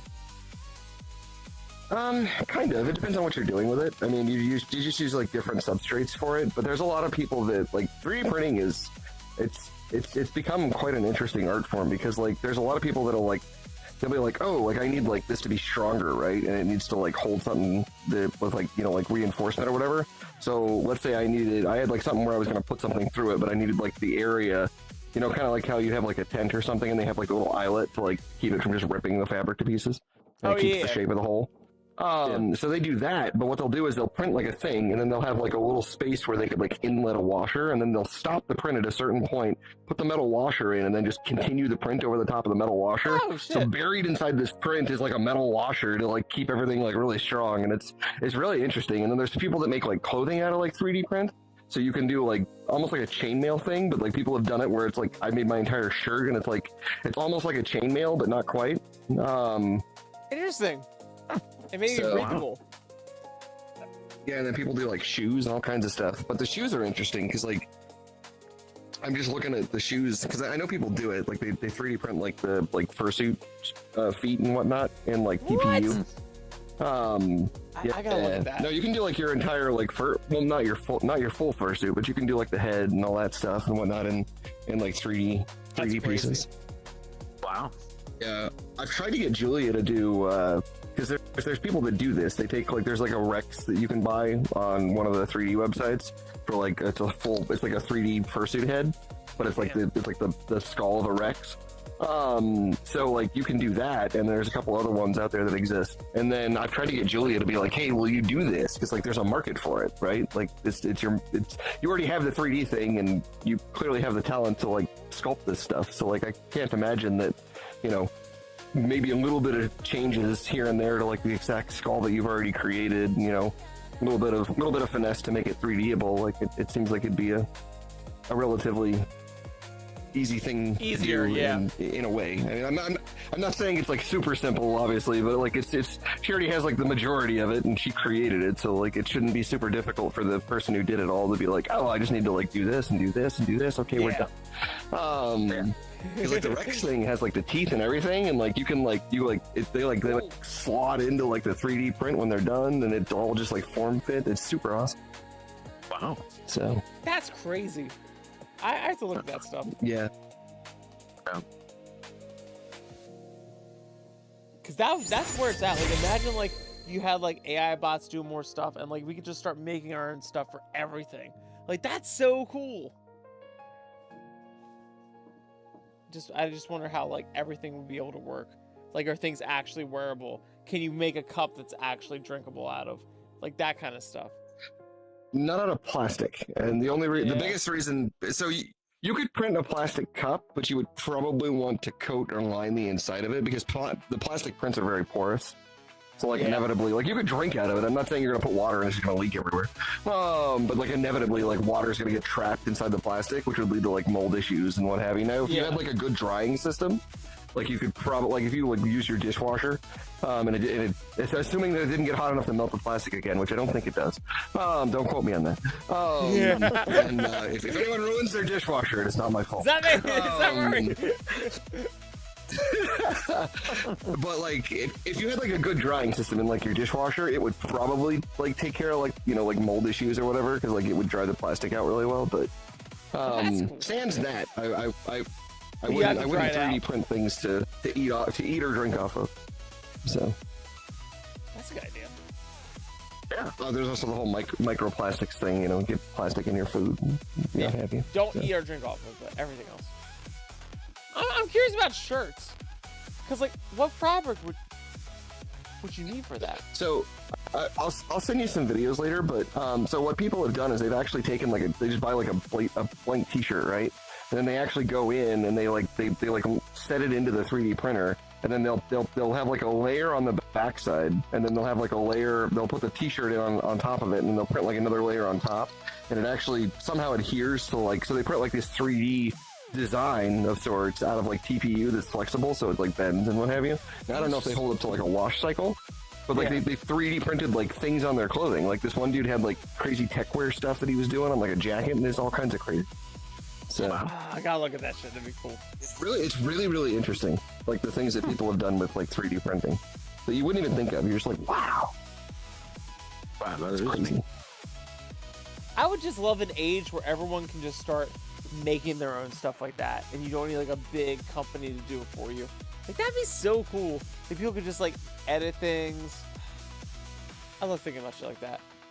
You just start making shit for I mean, that's kind of where we're at with like the 3D printing stuff. Obviously, the biggest caveat for most people is if it doesn't already exist, you have to either pay somebody to create the 3D file or learn how to do it yourself. But that's really the biggest issue with like 3D printing is just if you can't find the thing to 3D print, then you're gonna have to make its existence a thing, right?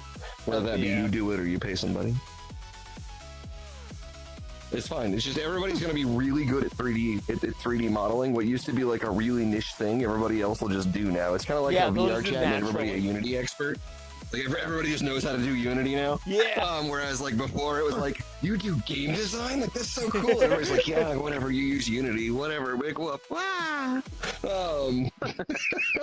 Now we all suffer with it. That's great. The only thing I've ever seen with the 3D printers was my sister. She does the cookies for the cookie cutters. That's what she gets. She makes her own cookie cutters with the 3D printer. That's awesome. Yeah, those cookies were awesome. Neb still has his Neb's cookie. Yeah, they're great. Nice. Oh, you're the cookie guy. That was the You're cookie thing was cookie amazing. guy. I didn't eat it, but I saw the photos. I was like, wow, that's awesome. Yeah, my sister, she's quite the professional at it. She has her own little store and stuff she runs out of her house. That's awesome. Oh yeah.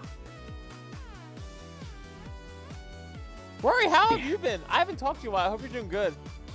I feel like you're like me, like busy with work. I've just been super busy. No, I've sorry. Been work and I've acquired like 15 cars. I love it. Fun. I love it. That's great. Cars.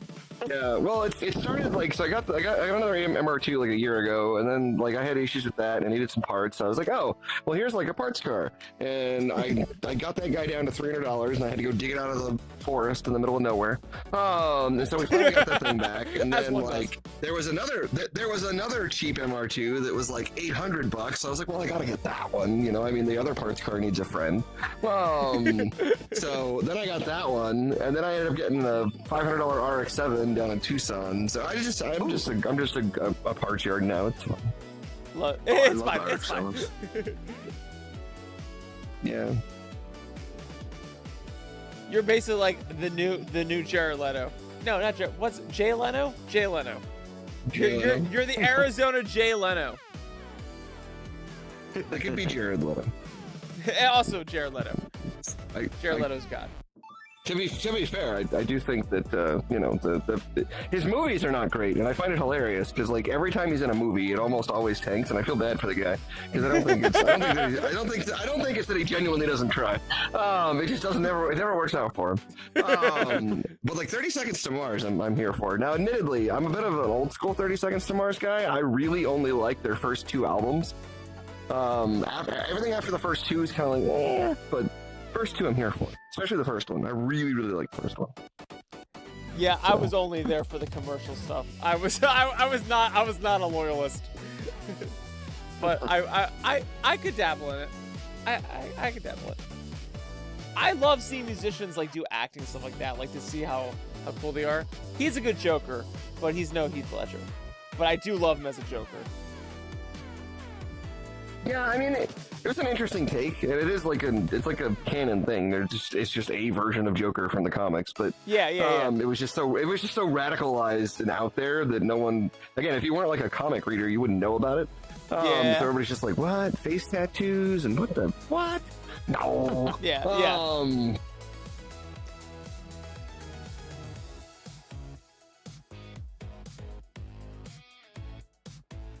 Yeah, I feel bad for those guys. They all didn't really get their moment in the sun, for whatever the reason.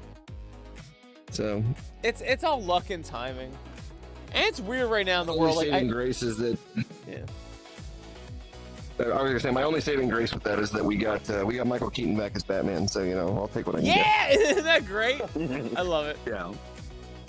And I know it wasn't him in the suit doing the action sequences, but like those fight scenes. It's good. It's still fun.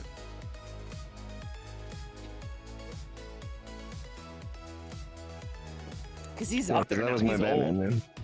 And that's fine. Yeah, you do CGI and stunts doing all that, but still, it's like it's hard. I want to see them do a Batman Beyond film with him like doing a passing of the torch, but I don't know how that would work with the whole Flash thing unless they just kind of scoop that out the window. Because technically, you know, he's not around at the end of that movie. Wow, so. I forgot about that. That was awesome. That was my jam as a kid. Right, the theme song. I gotta. Where's my phone? I gotta watch this shit now. There you go.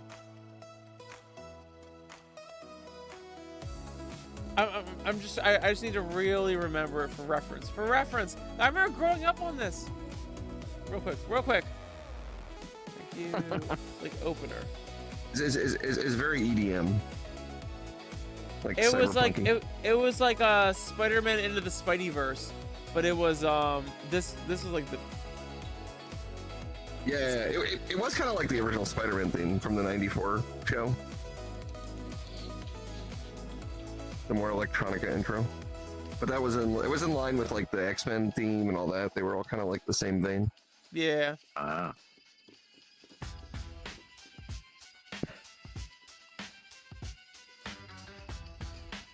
Duna, did you steal a chip? Is that what you're crunching on? I've been robbed. I've eaten chips and dip. I think my dog got in the bag and stole a chip. She was like, "Look, you're not paying attention. It's fair game, but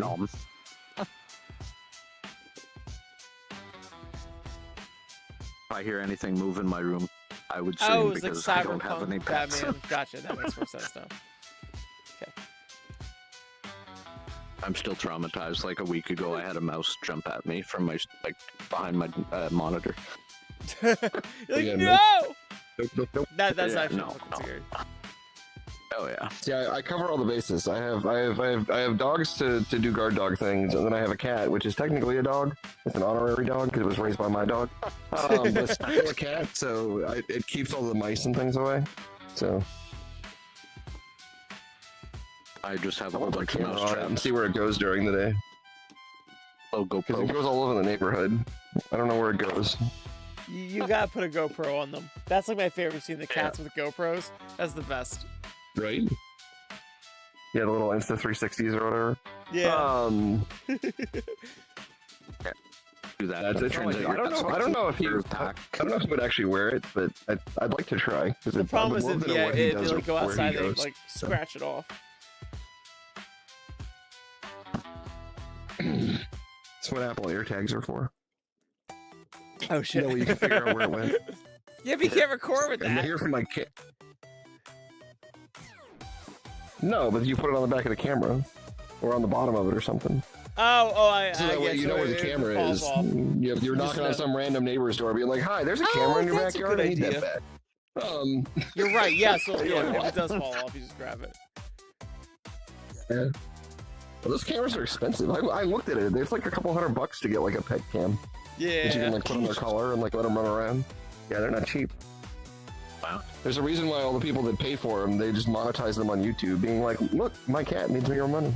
I need to pay this back. I don't have the money for this. Yeah, stuff is expensive. Yeah. And it will only continue to get worse. I was so excited. I went to Costco the other day, and they had I buy like a certain brand of like tortillas for like making cheese crisps and tacos and things. I normally get them at Safeway, and they're like 10 in a pack for like $5. And at Costco, they had 20 from the same brand in a pack for like $5.50. I was like, score. That's awesome. Never get rid of these, please. This is my new favorite thing. Never change. That's I great. live in Arizona. We use tortillas for everything. So Exactly. Also, who needs bread anymore? We can do more. exactly. It's our fault. Oh, because my dog is on the controller. Like, God damn it. 1 second, please hold. There we go. I was like, why am I flying? Oh, because Eric sat down. I was like, ah! I'm good. So get over here. Pay attention to me. Yeah, literally, Keep yeah. coming to me. Smacking me. Nice babies. I know. Good babies. Oh, this one? There you go. That one? There you go. Too many dogs. Yes. Deactivate hands. There we go. Jesus. Yeah, hi. Oh, he's a good doggy. Just a good dog. I know. I'm gonna go bite. I'm gonna fucking eat you. I know. I forget how scenic this world is. I don't come here that much. Yeah. I brought us all here because I was like, this is one of the first places I mentioned you. I was like, this is one of the first places Rory took me Right. to when I started VR chat. We were all like, I remember like us all hanging like you, me, Fox. Yeah. Yeah, no, I like going to worlds like this though. I mean, you know, I really like it if they had like a interactive skybox where things would like be a little bit more motion. But other than that, no complaints. Yeah. Yeah. We'll get there. I feel like most skyboxes are like this. They're very static, but that'll change. Yeah. Well, I mean, to do like something like you could technically make this skybox a little bit like more interactive, but it would require some work. The easiest way to do it would be to keep like the actual like skybox itself, but cut out like the sky portion, and then you could do like a proper like actual like day-night cycle. Oh Where yeah, the where it actual, like you could have like, you know, rotates around. volumetric crowds and stuff, but you could keep the scenery where it would do a thing, but then you could make the skybox. Well, I don't know. Technically, there's limitations to what you can do in VR chat, but like in like normal Unity, you can like replace the skybox with like a bubble that everybody sits in, and then the camera just renders that bubble. But the bubble's not like super big; it's just tiny. It's just a camera inside of it, and then that's what shows is like the skybox. But it's not like a real skybox; it's like a simulated skybox. Yeah, yeah. But with that, you could technically have like you know, little like almost like animation cycles where like the lights would like, you know, flicker or turn off and on in the distance, and it would give it a little bit more animation. That'd be cool. That'd be neat, yeah. Just makes you feel a little more lived in.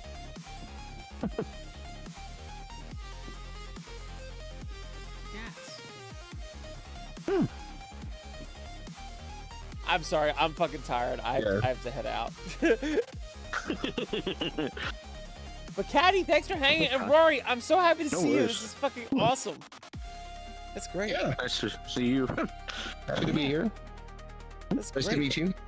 Yeah, nice to meet you Have a too. good night, everyone. I'm gonna head out. And doggies, I will take you outside. Yeah, Rory, thanks for hanging. Caddy, thanks for hanging. Nebs, thanks for hanging before you went to bed. I will join you. Oh, yeah, guys, have a good night. It's fucking awesome. Yes. Bye. Bye.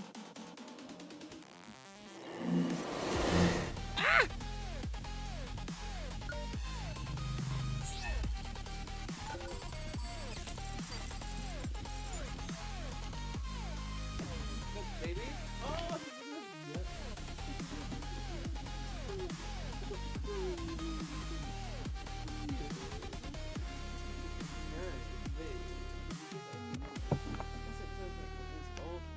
please hold. You're so cute.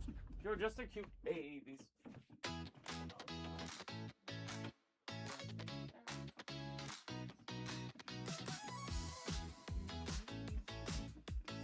Head for the Realm, which is Sierra's online community thingy.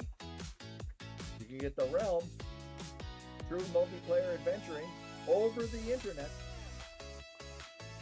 Yobi-dobi-dobi.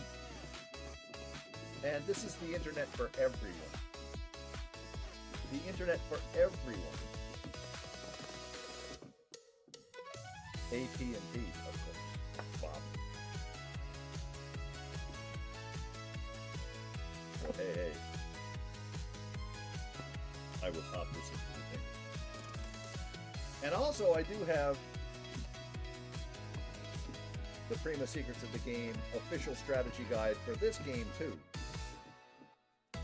With maps of the entire world. Really is here for you, Chrysler. And How are you doing tonight, Chrysler? Thank you. Oh my God. Okay. Welcome on in, nice dog. Welcome on in. How are you doing tonight? Nice. Get the sniffles. Nice dog. Welcome on in.